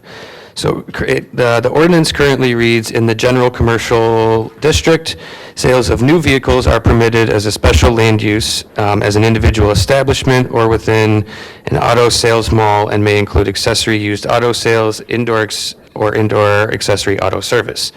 However, used automobile sales in the general commercial district are permitted as a special land use when located at least 500 feet from any single-family residential district and 500 feet from any other used automobile establishment. It was brought to our attention to, discuss, should the 500-foot setback also apply to new car dealerships in relation to single-family residential zoning? There's another portion to that too. There's on North Saginaw here, there's a building where they want to do used sales, but because their general commercial zoning butts up to a residential, they would never be allowed to do that. But they own almost 3 acres, and the building and this parking lot are within the first 150 feet of the property. It's about 400 to 500, maybe 600 feet deep, and it's all woods. So another portion of this would be setback instead of zoning district distance.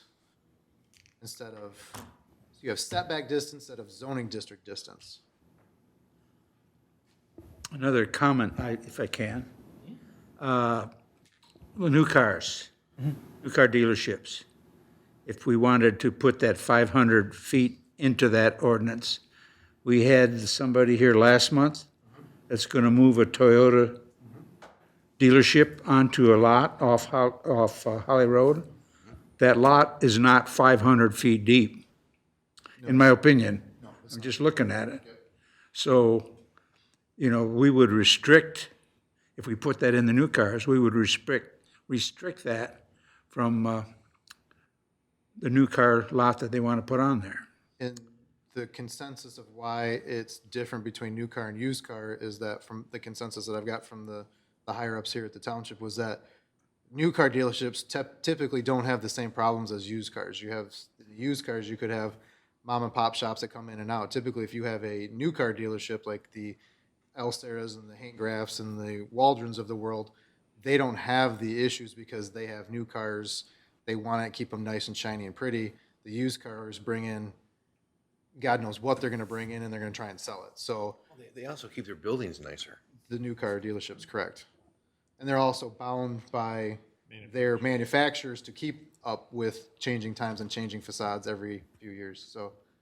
Well, I use that example to say we should not add that to the new car sales. If we keep it, I think it's still, for the used car, it's still a lot, but nonetheless, I'll wait to hear from other commissioners. Have an issue though with the Alcera and the back of their property and residential.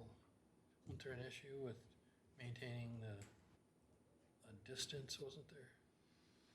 There was variances, I believe, granted, that was before my time, to kind of like we had with the discount tire issue, where if that would have been a 500-foot setback instead of a 500-foot zoning district setback, I think there wouldn't have been as much of a outcry, if you will, because of the amount of distance from the back of the discount tire to the property line. Still would have had to have a variance, but it would have been a lot smaller. They did a house that backs up right to it, was here, and came to a reasonable, we want a fence, we want some trees, hide that so we can't see, and the homeowner was fine with that. But the setback distance would be to what, the building? To the use, so let's say building, or we could say parking lot, whatever. Would you say the use would be the well, because if it's, Parking lot is probably. I would probably say whatever the end of the use would be my recommendation as well, not just building, because they could have parking behind Right. as well. It could be storage. And it could be storage, or it could be used as where they're maintaining and fixing cars, which we don't want a junkyard in the back either, so. Oh, Sarah's got one. Well, then do you have to specify whether the parking lot's in front or back? We wouldn't restrict that, in my opinion, but we could restrict define where their use would end. We could add that in this section and say the use is the end of the usable space that the business is using for their business. But If I could, that's a quick question. Is there a problem that we're trying to solve with this, or look for a potential problem, be proactive about this? the example I gave you with the gentleman on Saginaw, North Saginaw, was what prompted this one. Which is used cars. Used car, he wants to do used cars. So the question here is, do we want to add 500 feet to new cars? my recommendation was we wouldn't modify the new car at all. I agree. Used That was the car- question, right? The issues that we have are 99% from used cars. Or maybe it was just, I think it was a consistency question. Oh, Should they both be the same, or oh, Right. do you want to keep them different? And different is fine. I don't see a reason why it couldn't be different. We don't have. Oh, yeah, you sent it to us, so we were just Right, bringing it yeah, up for discussion, We so, don't have yeah. the issues with because we see new site plans and they're bound by certain standards.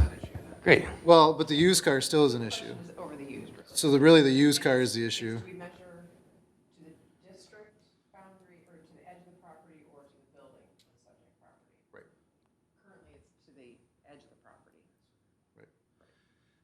So my personal belief is, yeah, forget the new car aspect of it, and I would say to use, so it'd be more of the district distance, no, not setback. I would agree with the setback as opposed to because you could, like you said, you could have 3 acres, and your building doesn't go but the first acre, you'd have 2 acres of it. They should not be allowed to do that when they have 2 acres of buffering, in my opinion. Right.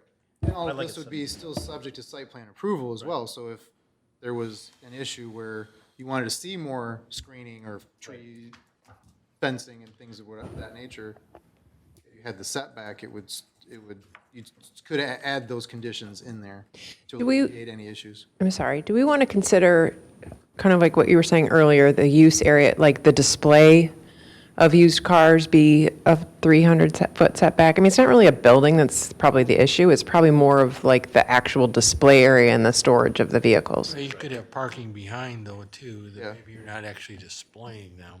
Right. I mean, if it's if it's storage of your product, or it's parking, and you have that screened, and it's not really lit because it's not a display area, that may not be as much of an issue as the area where the lights are and people are coming and going and the activity is happening. So I'll throw another kink in it, since we like talking about item 3, right? So the future of cars, to me, when I drive, say, down to Novi, is 7-story buildings that are all glass, and our cars go up and down on elevators, and you get on your computer and they deliver it to your house. So how does this affect Grand Blanc if, say, Carvana comes to Grand Blanc on a 7-story? You wouldn't be allowed because we have height restrictions in every zoning district. I don't know, But to your point, I think car dealerships are gonna be having smaller and smaller Absolutely. lots anyway. So more ordering types. Absolutely. So I say no to the I say no to the new car issue and adding that to it in setback. I agree. Setback from parking lot or setback from building? Building. I'm gonna say building. The parking, if you put the parking lot 300 feet from the road, and no one's gonna even see the cars in the guy's inventory. I'm not concerned about the road. I'm concerned about the residential behind it. Right. Right. So if it's 300 feet from a road, It you, needs a fence. They need a fence anyway. they're gonna need fence and So it landscaping was- anyways. So if you say building, you say parking lot, I don't care either way. My thought is it needs to be changed from the zoning, but whatever you guys decide, that's outside of that, I'm okay with. I was clear on mine. You got I mine. agree with Jay. You said use though, right? Just one person. Right. I mean, I want to make sure they heard that. Anybody else? Nobody else? Mr. Bandersky?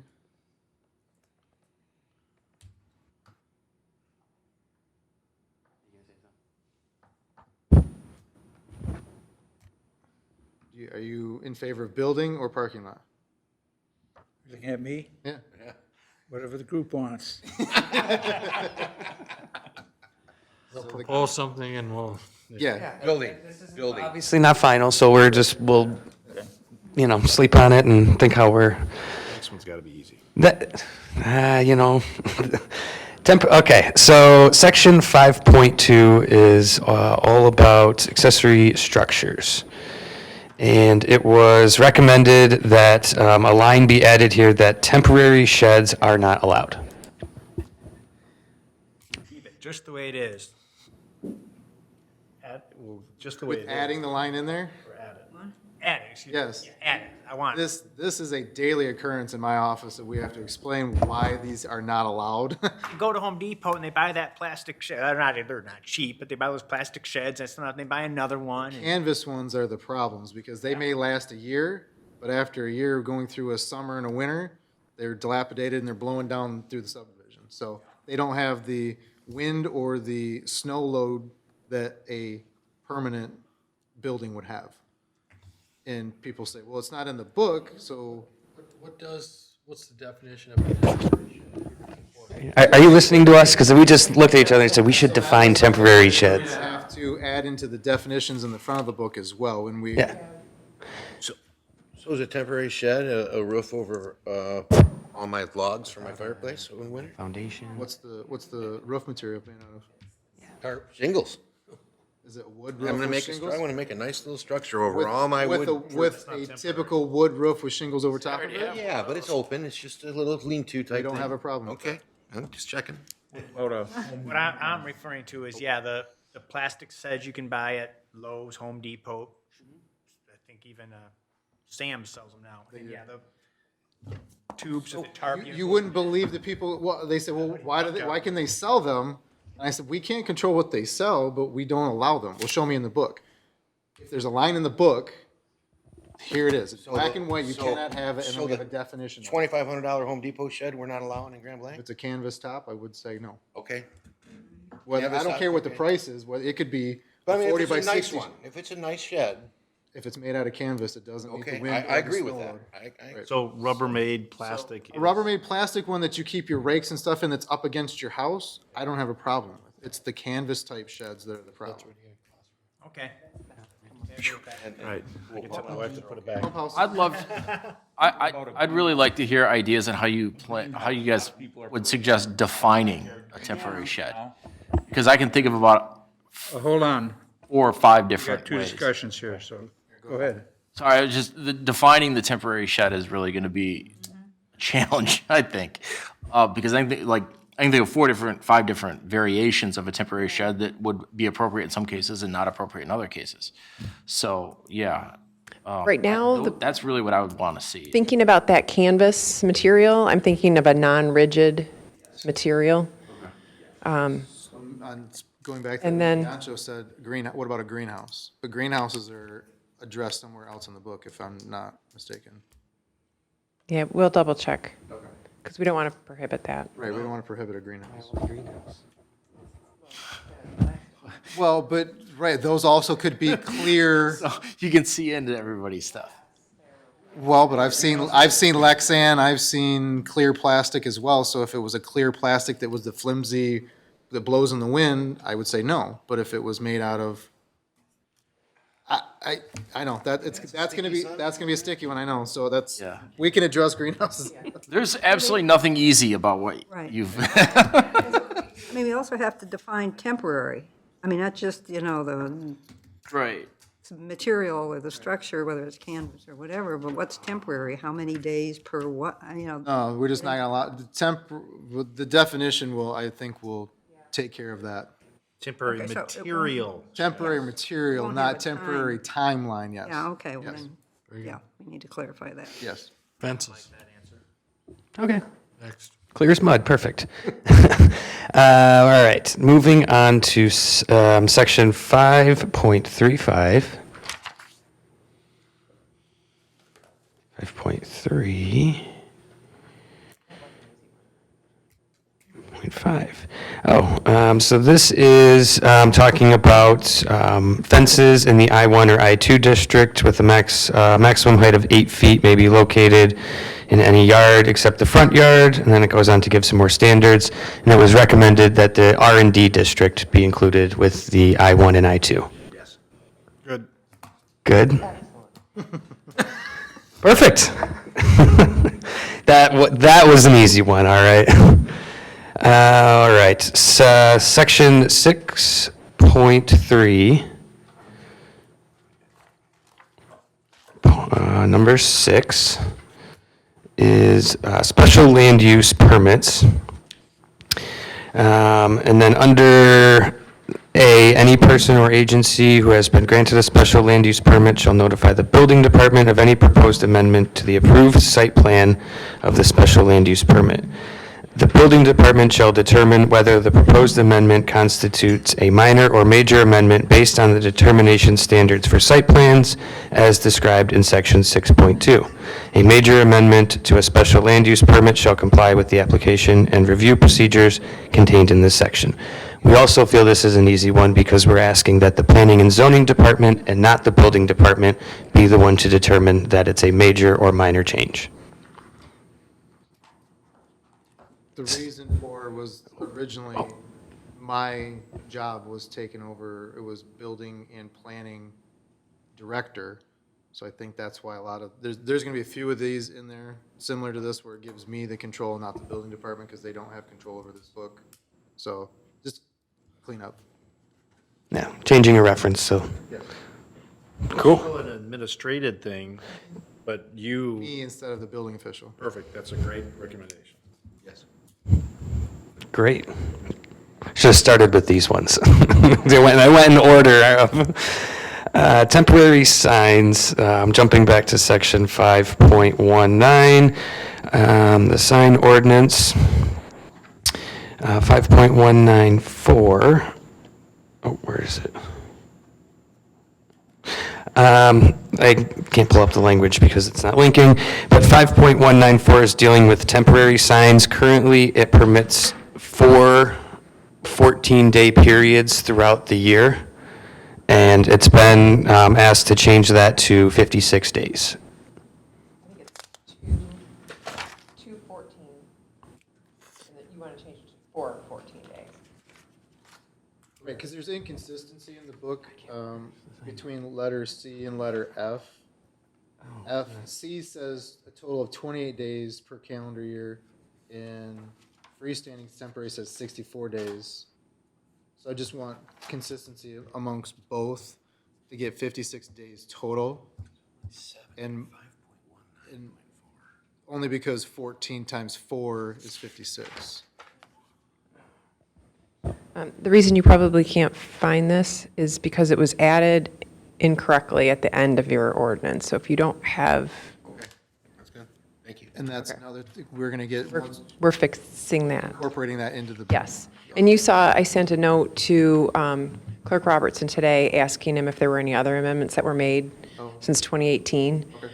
Because these are the only two that we know that weren't in the book. This is solar, right? Solar and, yeah.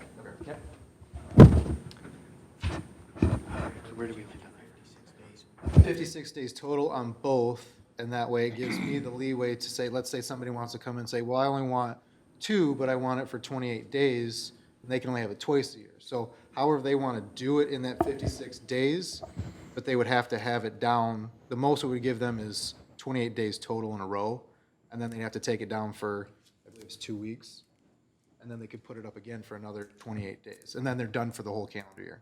Okay, good. Right now, it's at 14, you said? Or it's just not There's clear? two different, there's temporary banner signs, and then there's freestanding temporary signs. There's a discrepancy, there's 2 different, one's 28 days per calendar year, and one is 64 days per calendar year. I just want both to say 56. Now, if the temporary sign is made out of metal instead of a no, I'm sorry. All are subject to planning and zoning approval. And we've had this issue come up in October. Correct. Great, so it sounds like we've got resolution on that. And then the final one is what we just mentioned, is incorporating the sign and solar ordinance into the clear zoning format so that it's all linked properly. So that's not really a choice, I'm just kidding. So yeah, that was just a note that that's going to be added in there, so there'll be some changes to the ordinance when you get some new pages. So, it sounds like that's a great start to our discussion. For the next ones, I'm thinking it might be easier if we just read through them, and then maybe, I don't know if you want to go through them all like this, they might require a little more discussion. Maybe we'll introduce them tonight. If there's any huge questions that are going to stop you from doing homework on these. Let's get those answered, but otherwise, just so that you've seen just an idea of what's kind of in the pipeline. So, and these are the ones that require discussion. So, major dimension building standard and use changes are potential amendments that are anticipated to require a little more discussion and research. So the first one is looking at the permitted uses in the neighborhood, commercial, and general commercial zoning districts. There was an observation in the office districts and neighborhood commercial, all of the uses are listed. However, in the general commercial, it just says all uses permitted in neighborhood, commercial, and office. So we're wondering if there's a way to consolidate these districts, and we're recommending the Planning Commission review the list of all permitted and special uses. So we're going to do a little more work on our end to kind of pull out the use matrix so that you can see what's in all those districts and maybe where some things that should be allowed or should be amended. So that's going to be coming for you for some further discussion. But and I think that kind of ties into what we saw tonight with the rezonings. They were both for that. So just making sure that that's all cleaned up. The next one is dealing with the single-family dwelling appearance standards. This is section 4.66. There's a couple in here that were perhaps a little prohibitive, given, new building designs and construction design. The first one is right now for single-family dwellings require a basement or crawl space foundation. So it's been brought to your question if you would consider allowing a slab foundation. So that's the first one. And then the second one, 4.655 requires, let me pull that up real quick, I'm sorry. Yeah. So the reason for the 4.66.3 to consider a slab foundation, building code allows for slab foundation. Is the only reason why. So if the building code lets you do it, but we say you can't do it, that's kind of a conflict. So the minimum standard for Get building to change. It building, could go either way. We don't have to, no, we don't have to, but it was just something that I noticed in here. It needs to be fixed. It didn't make sense to me if the building code allows for a slab foundation, but we don't. That didn't make sense. Say building code, you're talking about her township code, or is it the state? Michigan building code. That's what you're referring to, yeah. I personally like the idea of crawl space for basement foundation. It just stuck out to me, so that's the only reason why I made the comment. I'll reiterate on that a little bit more. I think your first word was the best one, personally. If someone wants to build a $100,000 house and they don't want a basement, who are we to tell them no? That's my opinion. It's their money. It's their life if a tornado brings it down. Right. Why should I require We it? also have electrical codes and things. Exactly. So I will tell you, we had this issue when Pulte down at Del Webb wanted to come in and build a bunch of slabs. Single family though, right? Yes. Correct. We could make that yeah, because it's under single family standards, yes. Well, I'm just saying, the discussion at that time was fine to allow or have the option that if you're gonna have a slab, you have to have an interior room for shelter, for tornadoes and things of that nature. So I will tell you, it's the same type of thing for me here. If you want to build a slab, fine, but I do think building code should have an interior room to protect against something like that. And that I don't know if that's a requirement. I would assume, but I don't want to assume. I don't think it is. I don't think so. I didn't think, But because we did. but typically your bathrooms, any interior room that doesn't have any windows is your place to go in case of a tornado. Well, do the building codes require one? That I don't know. I'm not the building inspector, so I can't say to that. We should check the building codes, see if that requires one. I don't think What it I've does. heard, I believe it Pretty does sure it not. doesn't. The same logic pertains to a crawl space as well.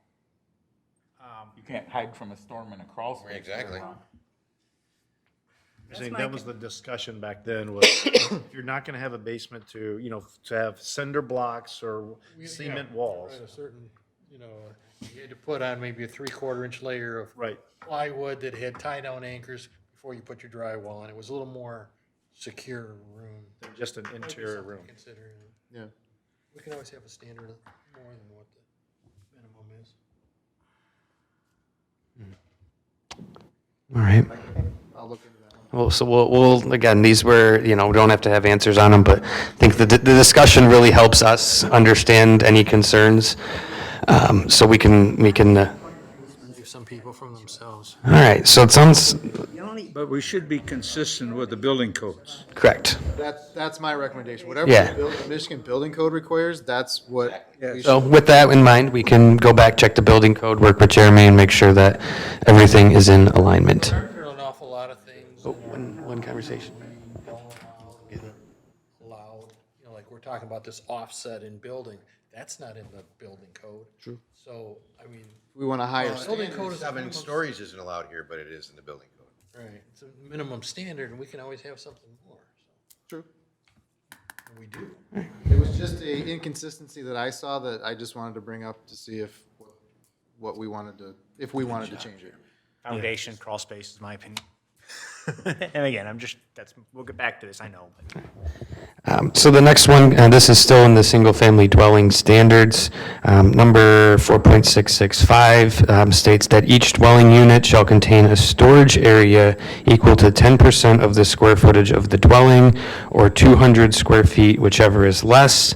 The storage area shall consist of a basement, attic, attached garage, or a separate attached accessory structure which complies with the standards of the zoning ordinance regarding accessory buildings and structures.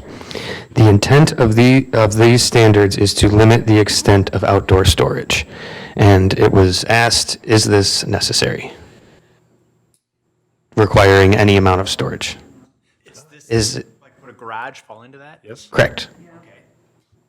So it's it could be a market decision. Does somebody want to build and sell houses with no storage whatsoever? But then it is stated in there why this was added, so. Right, I Right, agree. right. Own house. So the question is I want to it, design my house. I don't want you to do Yeah. it for me. yeah, but if you're gonna be so silly not to have a storage, then so be it. That's what I said, so on you. Well, to an extent, I agree, that's on you, but I live next door to you, now I have to go outside and look at all your crap in the backyard because you don't have where to store it, now You're it's on. assuming that I have crap. And you're not allowed to have a shed, so. I know you, man. You call me and we get code enforcement out there, so you don't have to look at his stuff. No, I, Exactly. There's mechanisms in place to clean up blight before we tell people how to build their own home. 200 square feet or 10%, whatever is less? 10% or 200 square feet, whichever is less. 200 square feet that's a minimum of a two-car garage, that's a tiny two-car garage. That's not even, that's barely a two-car. My garage is Normal like two cars, 19. 20 by 20, a 10 by 20s, I don't think you're getting two cars in it. No, I said 200 square feet or 10%, whichever Right. is less. Right. So, 200 square foot's typical, that's to me is like a single-car garage. I mean, practically speaking, most people, it seems like, are turning their garages into the storage space and parking their cars in the And driveway. we can't regulate that because we I don't have know. any ordinances against that. And we can't know. regulate that they have their door shut either, I so. know. Oh, Well, we're gonna be talking about that here real quick. all right. I just want to, I'm gonna say that I'm interested in discussing that one further. Let's move on for right now. But I don't have a problem with it. You want to make your neighbors look clean and neat. You want to make them more. and I think I do believe these generally were aimed when they were created, and that was before our time, but probably related to mobile home, manufactured homes.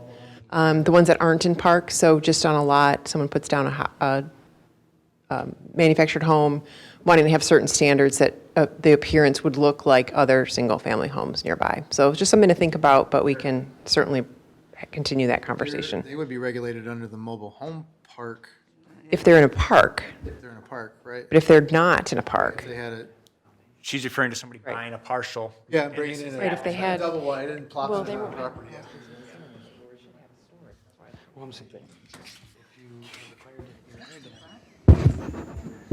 We're going to circle back on that one. Discussion, introduction, now we're starting to think of these. Moving on to 4.70, swimming pools. There's currently 4.70, 15-foot setback from any property line. It was asked if that's excessive and if 10 would be better. So that seems, I don't have any professional opinion on that. I have a pool, and if it was 10, I'd lose more balls over the fence. Right. So I think So that's on, I agree. there's everything. You'd be fetching more stuff. I think 15's fine, personally. I'm okay with that. I had 2 pools. I had a gentleman that was upset that, because he had to get a variance, so that's the reason why this is. I'm gonna say of all the people I've seen have pools, and I myself in my prior home had one too, 15 feet is plenty close enough. And 10 foot's enough. And again, that would be on a case-by-case basis. If somebody had a lot line that required a variance, so be that's it. fine. I'd say Yeah, I 15. can see that. That's why we have a ZBA. Exactly. Right. Right. 15. all right, so we're going to say no on that one. And then it was brought to our attention that this section doesn't address pool fences or give any direction. There is Michigan pool code that would require the 4-foot fence around any pool, but it was suggested if maybe we just add some parallel language, No, it says refer to. just so that, so that doesn't necessarily change anything, it's just more information. I've got one, I know we didn't discuss this, but I got one other thing too. With where under number 4 with the surrounding walkway, the way this is written is that all the decking, walking, and all accessories have to be 15 foot away from the lot line. Would you consider having the walkway be allowed, or the 15 foot starts at the pool edge? Just a thought. If, no skin off my back. It was just brought to my attention that, If I'm gonna have a table out there, things of that nature, then I'm right on, I think it's more permanent. We have deck setbacks, we have patio setbacks. I don't, I'm comfortable with the pool being its walk-around area also. I mean, incorporated in. Yeah, This, so it's 15 foot from the walk, not from the pool's edge. yeah, yep. That's me. That's how it currently reads, 15 feet from the walk. All right, great.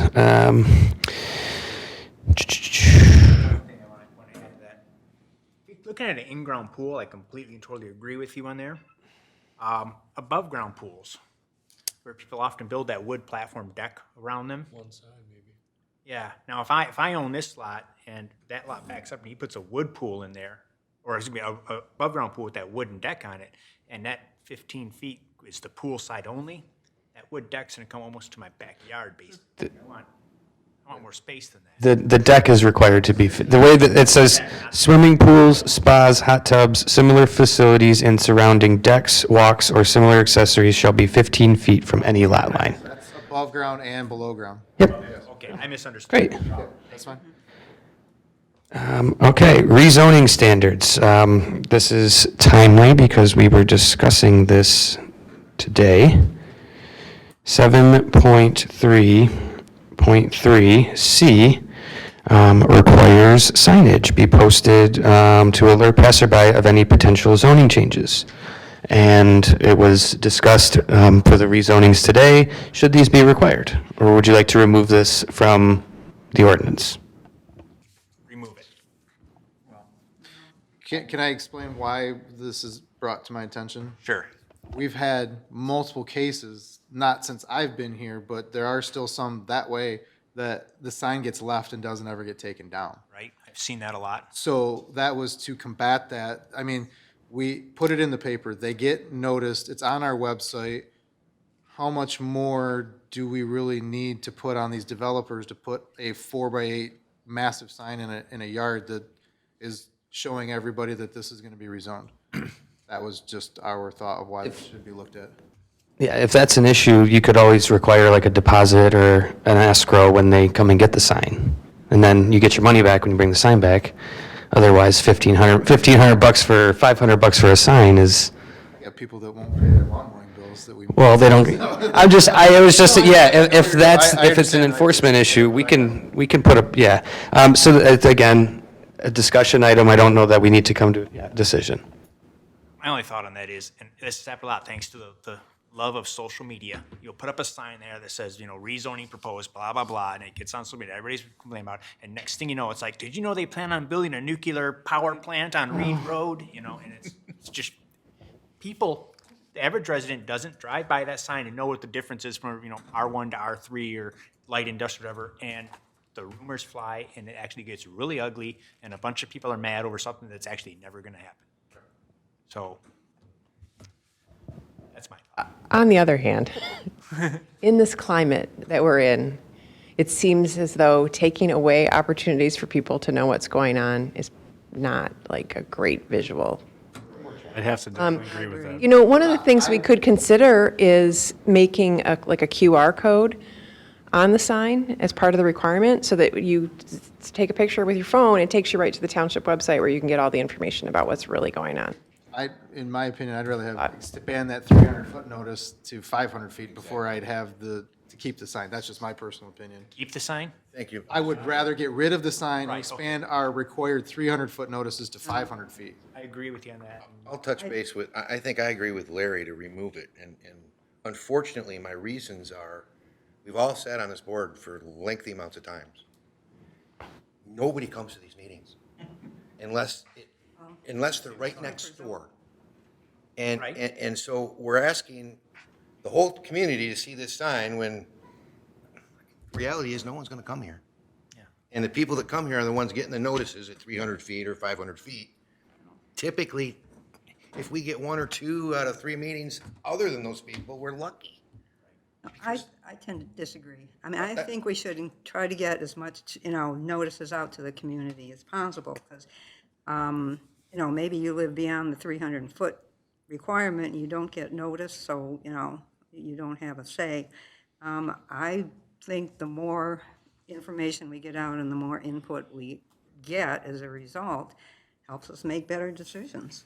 So just looking at McCandlish, which you might be coming up, Yeah. because there's a rezoning sign still up there. Should that be down by now? Yeah. Yes. Okay, Yeah. so there's that. So fixing the problem by saying we should never have the sign up there again, let's make them get it down. I think that's the better fix. But people on down that street, we're going to definitely be affected by that parcel that did not get notified. But we're driving by there all the time. So I mean, maybe your idea of 500, but maybe anyone who lives down that street, all the way down to, what would it be? Atlas Road kind of bends around there, doesn't it? My thought to that would be, where do you draw the line? Which is back to, we need to have the sign. Yeah, you need a sign. I would support Dolores and Jay because I live on McCandlish. And if I had not if I hadn't seen the sign, I wouldn't have known, other than sitting on planning commission, what was going on. And we've talked in the past about getting some notices on other things that are happening communicated to us. But we stirred the people up, okay? But that's okay. That's part of our job, okay? To listen to them and make sure that their concerns are covered. Whether we agree with them or not, we have to address them. And then I also support that the sign comes down when the decision is made. Now, and I asked Jeremy that here months ago, but I was never aware of the fact that the township board approved it, what we recommended to them.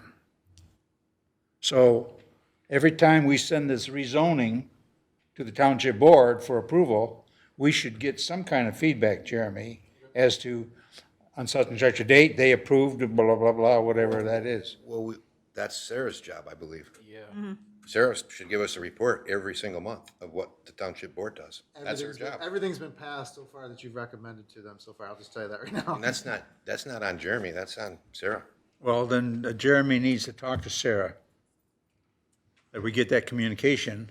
But if she's not here, which, you know, she's got a She's sick. problem. She texted me today and said she was sick, so she didn't feel like she. Well, however, I think we, the planning commission, Oh, yeah. should get that feedback, Absolutely. okay? Because if I had known that the township board had approved the McCandlish Road situation, I would have come to Jeremy sooner about that sign should come down.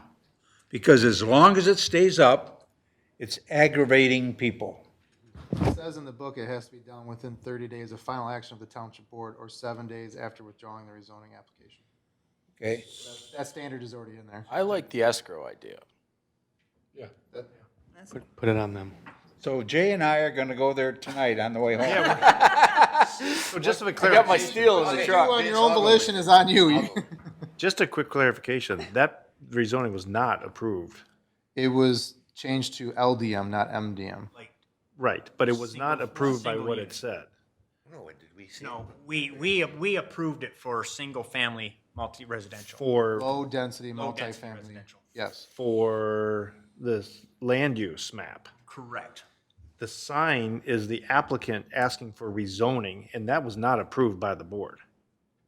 The rezoning to low-density multifamily was approved by you guys and the township board. Yes. The original application, the confusion is they didn't change the sign after they decided to change it to low-density instead of medium-density.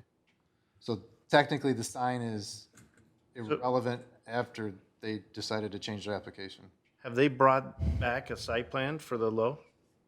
Okay. They've, No, but the zoning has been approved. Well, not the original zoning that they not were looking for. medium-density. Their Right. sign- They never corrected their sign to say low-density. So that sign needs to come down for so many reasons. Correct. It's asking for the wrong thing and, all right, go ahead. Two quick things. One, like, I agree, you can't keep people to mow their lawn, let alone take down a sign. A lot of these people that have these zoning requests don't even live in the area. Yeah.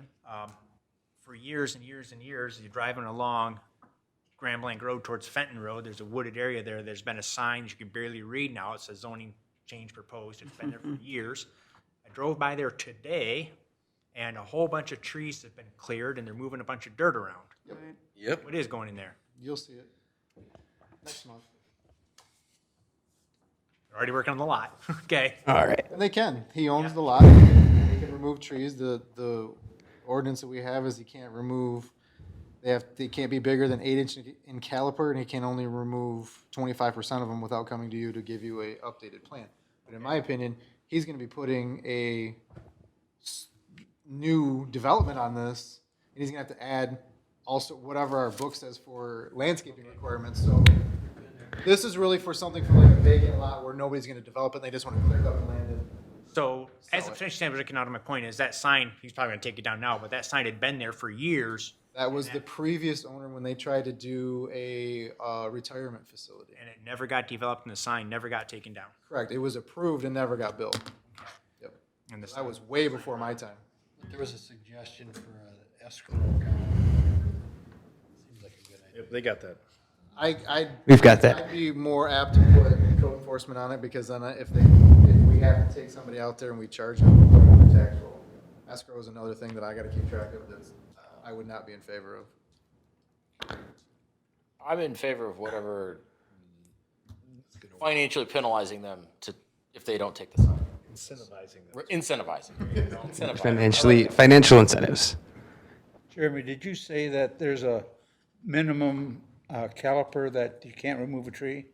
So if you're going to remove trees, if you remove trees that are 8 inch in caliper and bigger, you can only remove 25% of them without coming to you with a landscaping plan that shows how much they're actually removing. Well, the reason I asked that question is Vinyl Sash removed a tree on that lot behind them, and it was a big one. I mean, I have a picture of it, but it's, One or two is not gonna come to that 25%. okay. If it's the Does if he's only got one tree. on the lot. So I'm going to reel the conversation back in a little bit. Back to, so it sounds like there's some financial incentive, disincentive perhaps, to come back with some more ideas. Again, for the next couple, I am just going to read some brief notes. I'm not going to read the zoning ordinance because as fun as this is, we don't want to get meeting fatigue, and we want to remember, make sure that we're not trying to solve all the problems in one night.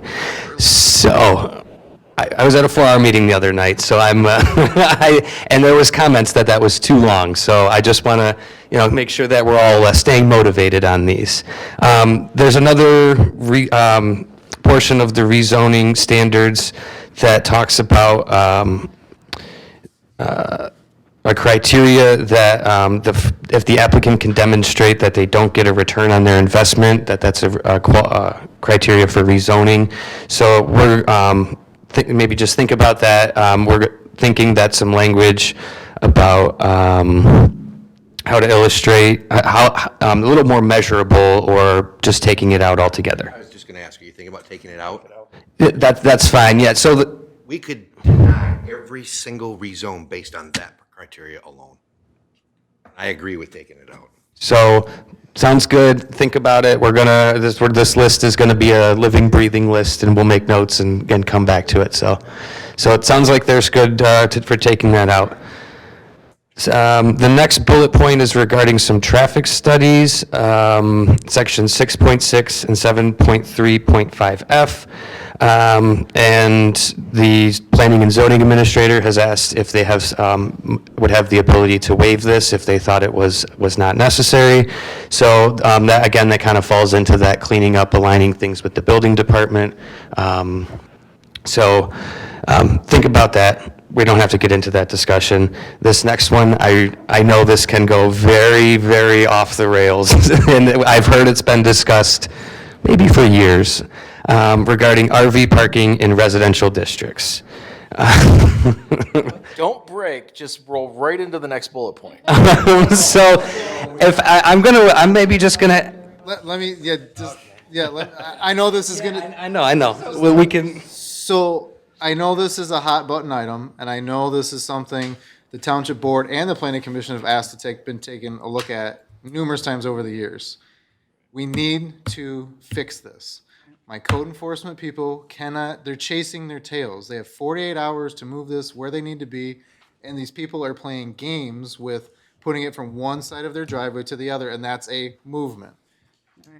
In Davison, I know I reference Davison a lot, but it was a seasonal change from April 1st, essentially, give or take a week. If it got 70 in March, April 1st to October 31st, you are allowed to park in the driveway a clean, well-maintained RV, and as of November 1st, you were required to put it in the side yard or the rear yard like the ordinance states today.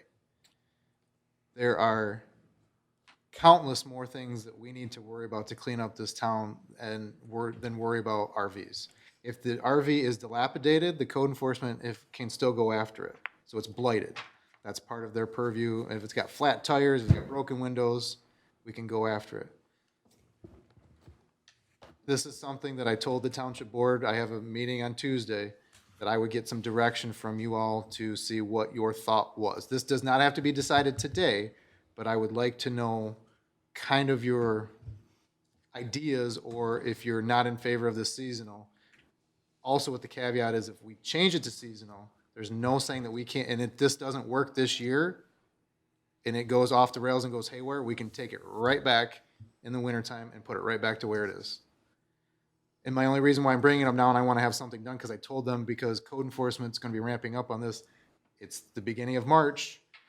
April is less than 30 days away, so that's going to be when this would be really effectively taking effect. Mr. Bandersky had his hand up here first. I would agree with what your proposal is, number one. Number two, what about boats?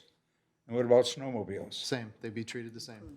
So that would be, well, Accessory snowmobiles would be a vehicles. different time, wouldn't it? Doesn't matter.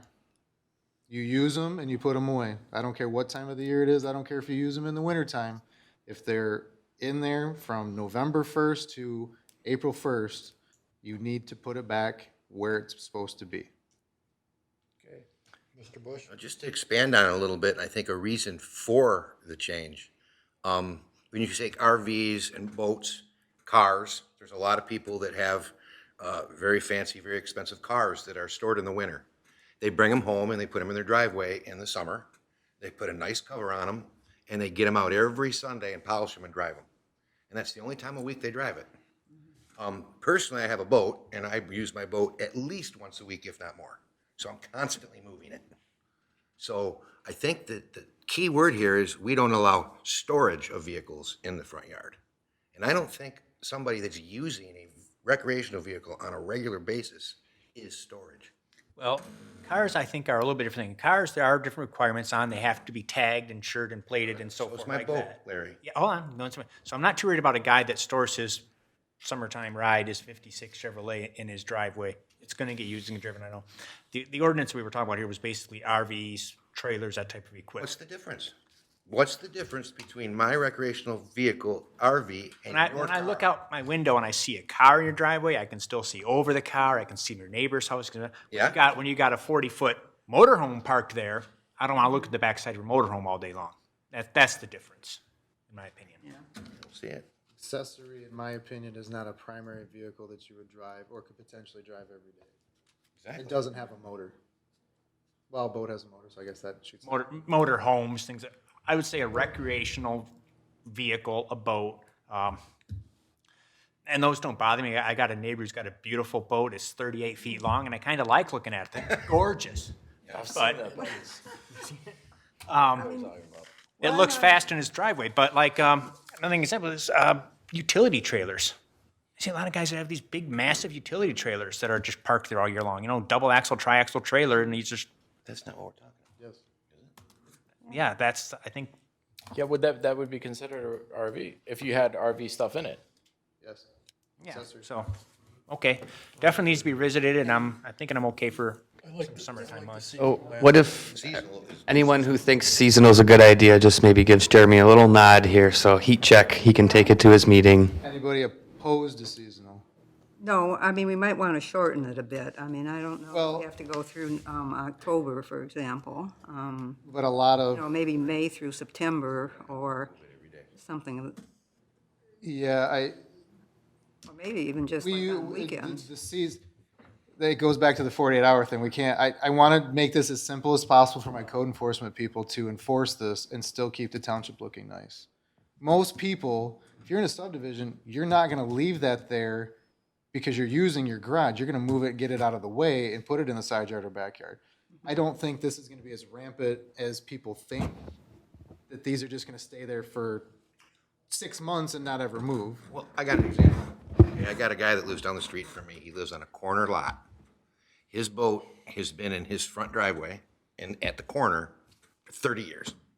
If we were required to have him put it in the backyard, it's more offensive to me and the whole neighborhood, because now it's in the middle of a yard with no fence. And it's literally moved 20 feet, and it's way worse location than it is now.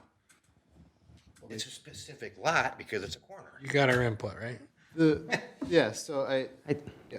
There's some details to be worked out, but that's why I was trying to give him his, seasonal sounds like a good idea.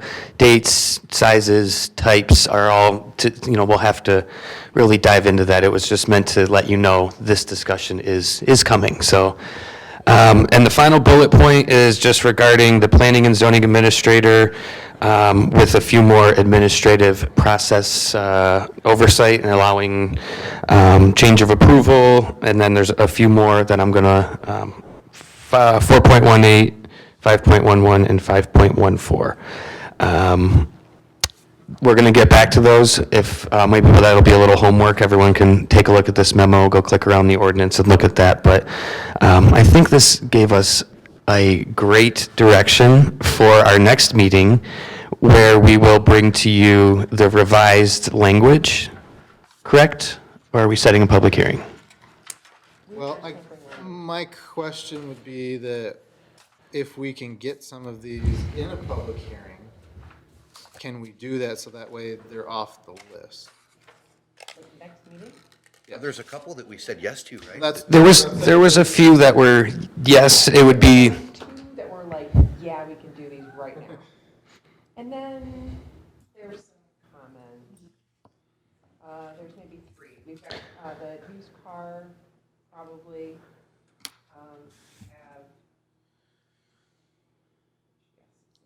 the fences, adding that R&D district to that section. That's pretty easy. so my question would be, is that on next Tuesday, this coming Tuesday, I'm gonna be bringing this information for the accessory vehicles to the township board and let them know what's going on.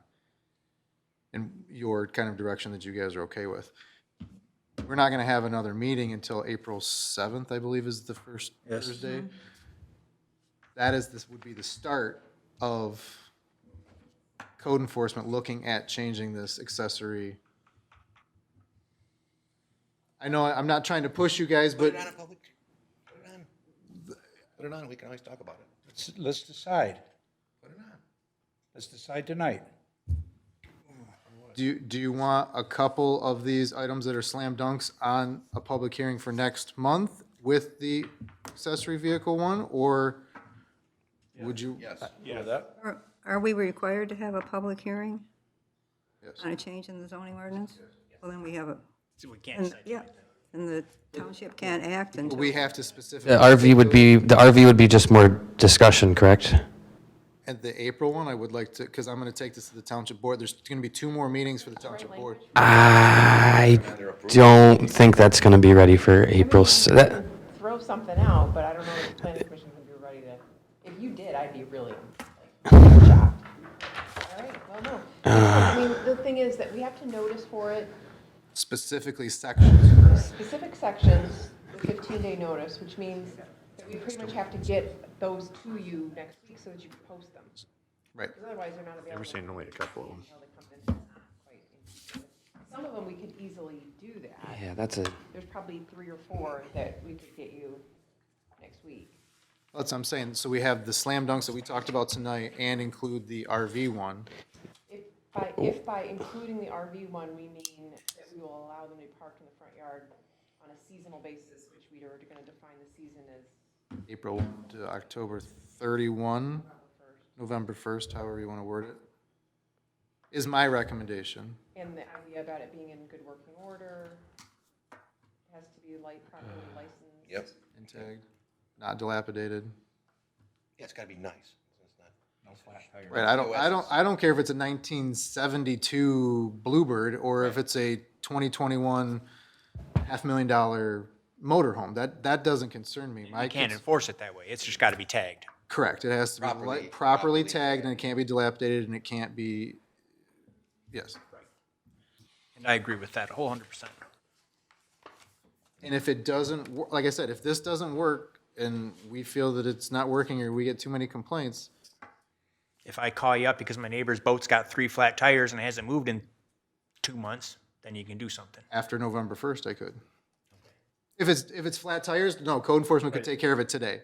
Right, that's what I'm, Have to wait. But you have to call because we are reactive, not proactive. So you have to call code enforcement. no, I understand. Then I don't want to pay somebody to drive around looking at that stuff. Let's keep that reactive. Well, It's expensive. Was your knife sharp? Yes. Oh, joking, Jeff, joking. I know. What about just, and I do think we talked about this a couple years ago, removing it from the zoning ordinance and putting it in the general code. This is not really necessarily a zoning issue. It could be. If we're going to allow it on a seasonal basis, then it should be probably in the general code. We can talk to. what's the advantages to putting it in the general code? Well, I think to your point about like changing it, it's easier to change it if it's a general code because we don't have to worry about a public hearing. I think the penalties would be probably similar. But if we're going to allow something and then not allow it, I don't want that to be someone could say that's a nonconformity. That, well, you allowed it before and I had it here before and now you don't, so If let's it's a talk. general ordinance, it doesn't come to them necessarily. Well, you would make the recommendation to remove it from the zoning ordinance. We would delete this section. Right. But then the township board would delete it and then add a new section to the general code. And the township board would have full control over that ordinance, not. the Right, planning commission. from then on. Then you wouldn't have to talk about it anymore. I see a pro. They're all with it. Now, I don't know if I talk to them on Tuesday, if they're gonna be okay with We that. can discuss that with Attorney Laddie. And I can see it easy because I sat up here on the township board for 2 terms, is in the next board comes in and they interpret it differently and it gets enforced differently or doesn't get enforced at all. But that all falls under whoever has code enforcement, so that's. Yeah, I don't know. Well, we can't, I'll think about we that. can't deal with that. I mean, the board's gonna change, and if they want to direct us to do something different, we'll have to do something different. But Exactly. Or we can just deal with what we have today, and that's what we have to do. So would you like control of it or no control of it? Because if we remove it out How of do this, we fix it for the township? how do you make my, Standards that we were just talking about. yeah, Yeah. They'll both fix it for the township. It's just a question of do we remove it from the. No, I know that, but which one is better? either way, it doesn't matter. I'm gonna be enforcing it anyways with the code enforcement people, so either way, it doesn't matter. Well, then To I me, would nod my head to remove it. Well, and it was pointed out that because of the change of being seasonal, it might not be something that we should have control over. It's not that we don't want it, it's that we're appropriate for the other group to have it, I agree. so. I agree to that. They may not agree to that, but they agree that you. Yep. I will mention that to them. Okay. And we are going to stop it here and come back to you next month. We bring this back. Oh, yeah. This isn't going anywhere. There's 10 more pages. Papers, so that you don't have to produce them again. We should bring this packet back. You can bring that back. Yeah, absolutely. That Mine, so. and we can even just bring that, and we'll maybe just do a one-page, sort of here's what we are going to talk about today, a little update. So I think it might be, it's always helpful, but there's a few more pages in here about some other clarifications and housekeeping items. And then we've also included about 10 or so pages of the master plan implementation. I know it's all probably pretty fresh, but thinking about all this conversation we just had, amending the zoning ordinance, it might be helpful between now and the next meeting just to familiarize yourself with what else is in there. And then if you have any direct questions, you can send them, get them over to us or bring them up the next meeting. So that way we're not, maybe, just have a little more direction. So if that sounds good, I will cede the mic.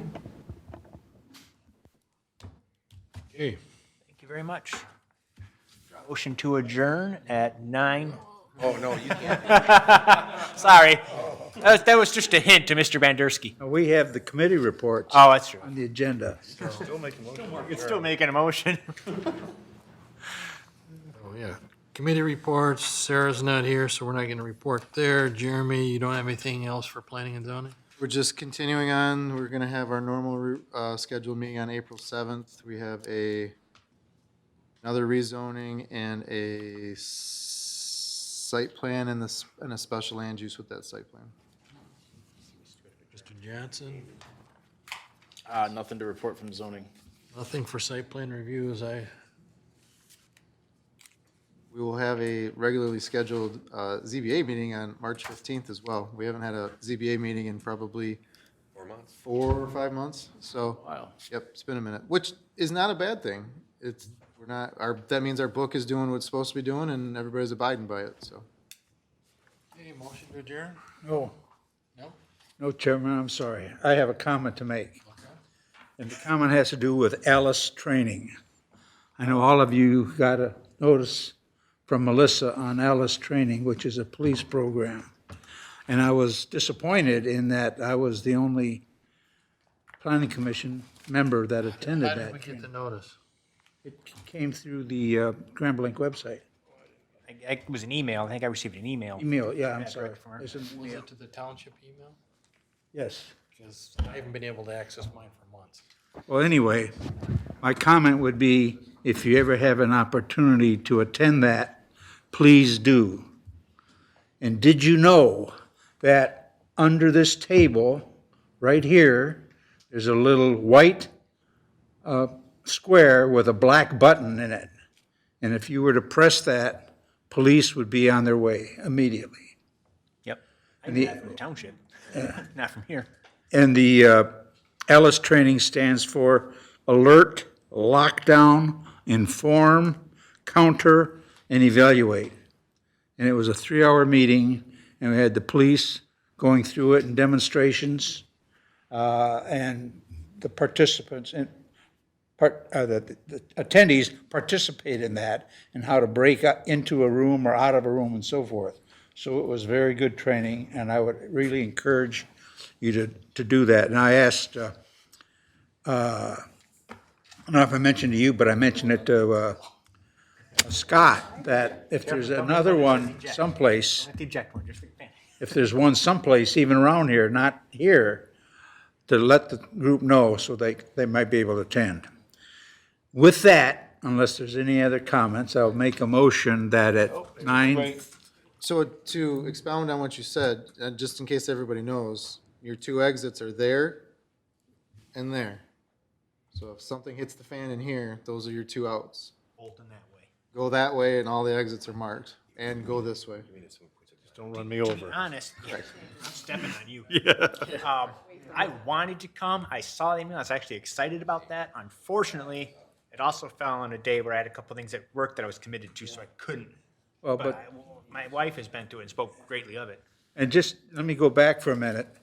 They showed a video of a school board meeting that's sitting at a dais like this, and the shooter came in and he's standing right there, Standing at the gun podium, in hand. boom, next, boom. You know, I've seen this and video. in the deal, matter of fact, he made 4 shots, but he missed all 4 of them, standing, 8 feet away. So with that, I make a motion, we adjourn at 9:35. Motion by Mr. Bandersky, support by, who was that? Mr. Yancho. All those in favor, signify by saying aye. Aye. Those opposed can stay here. Thank you, everybody.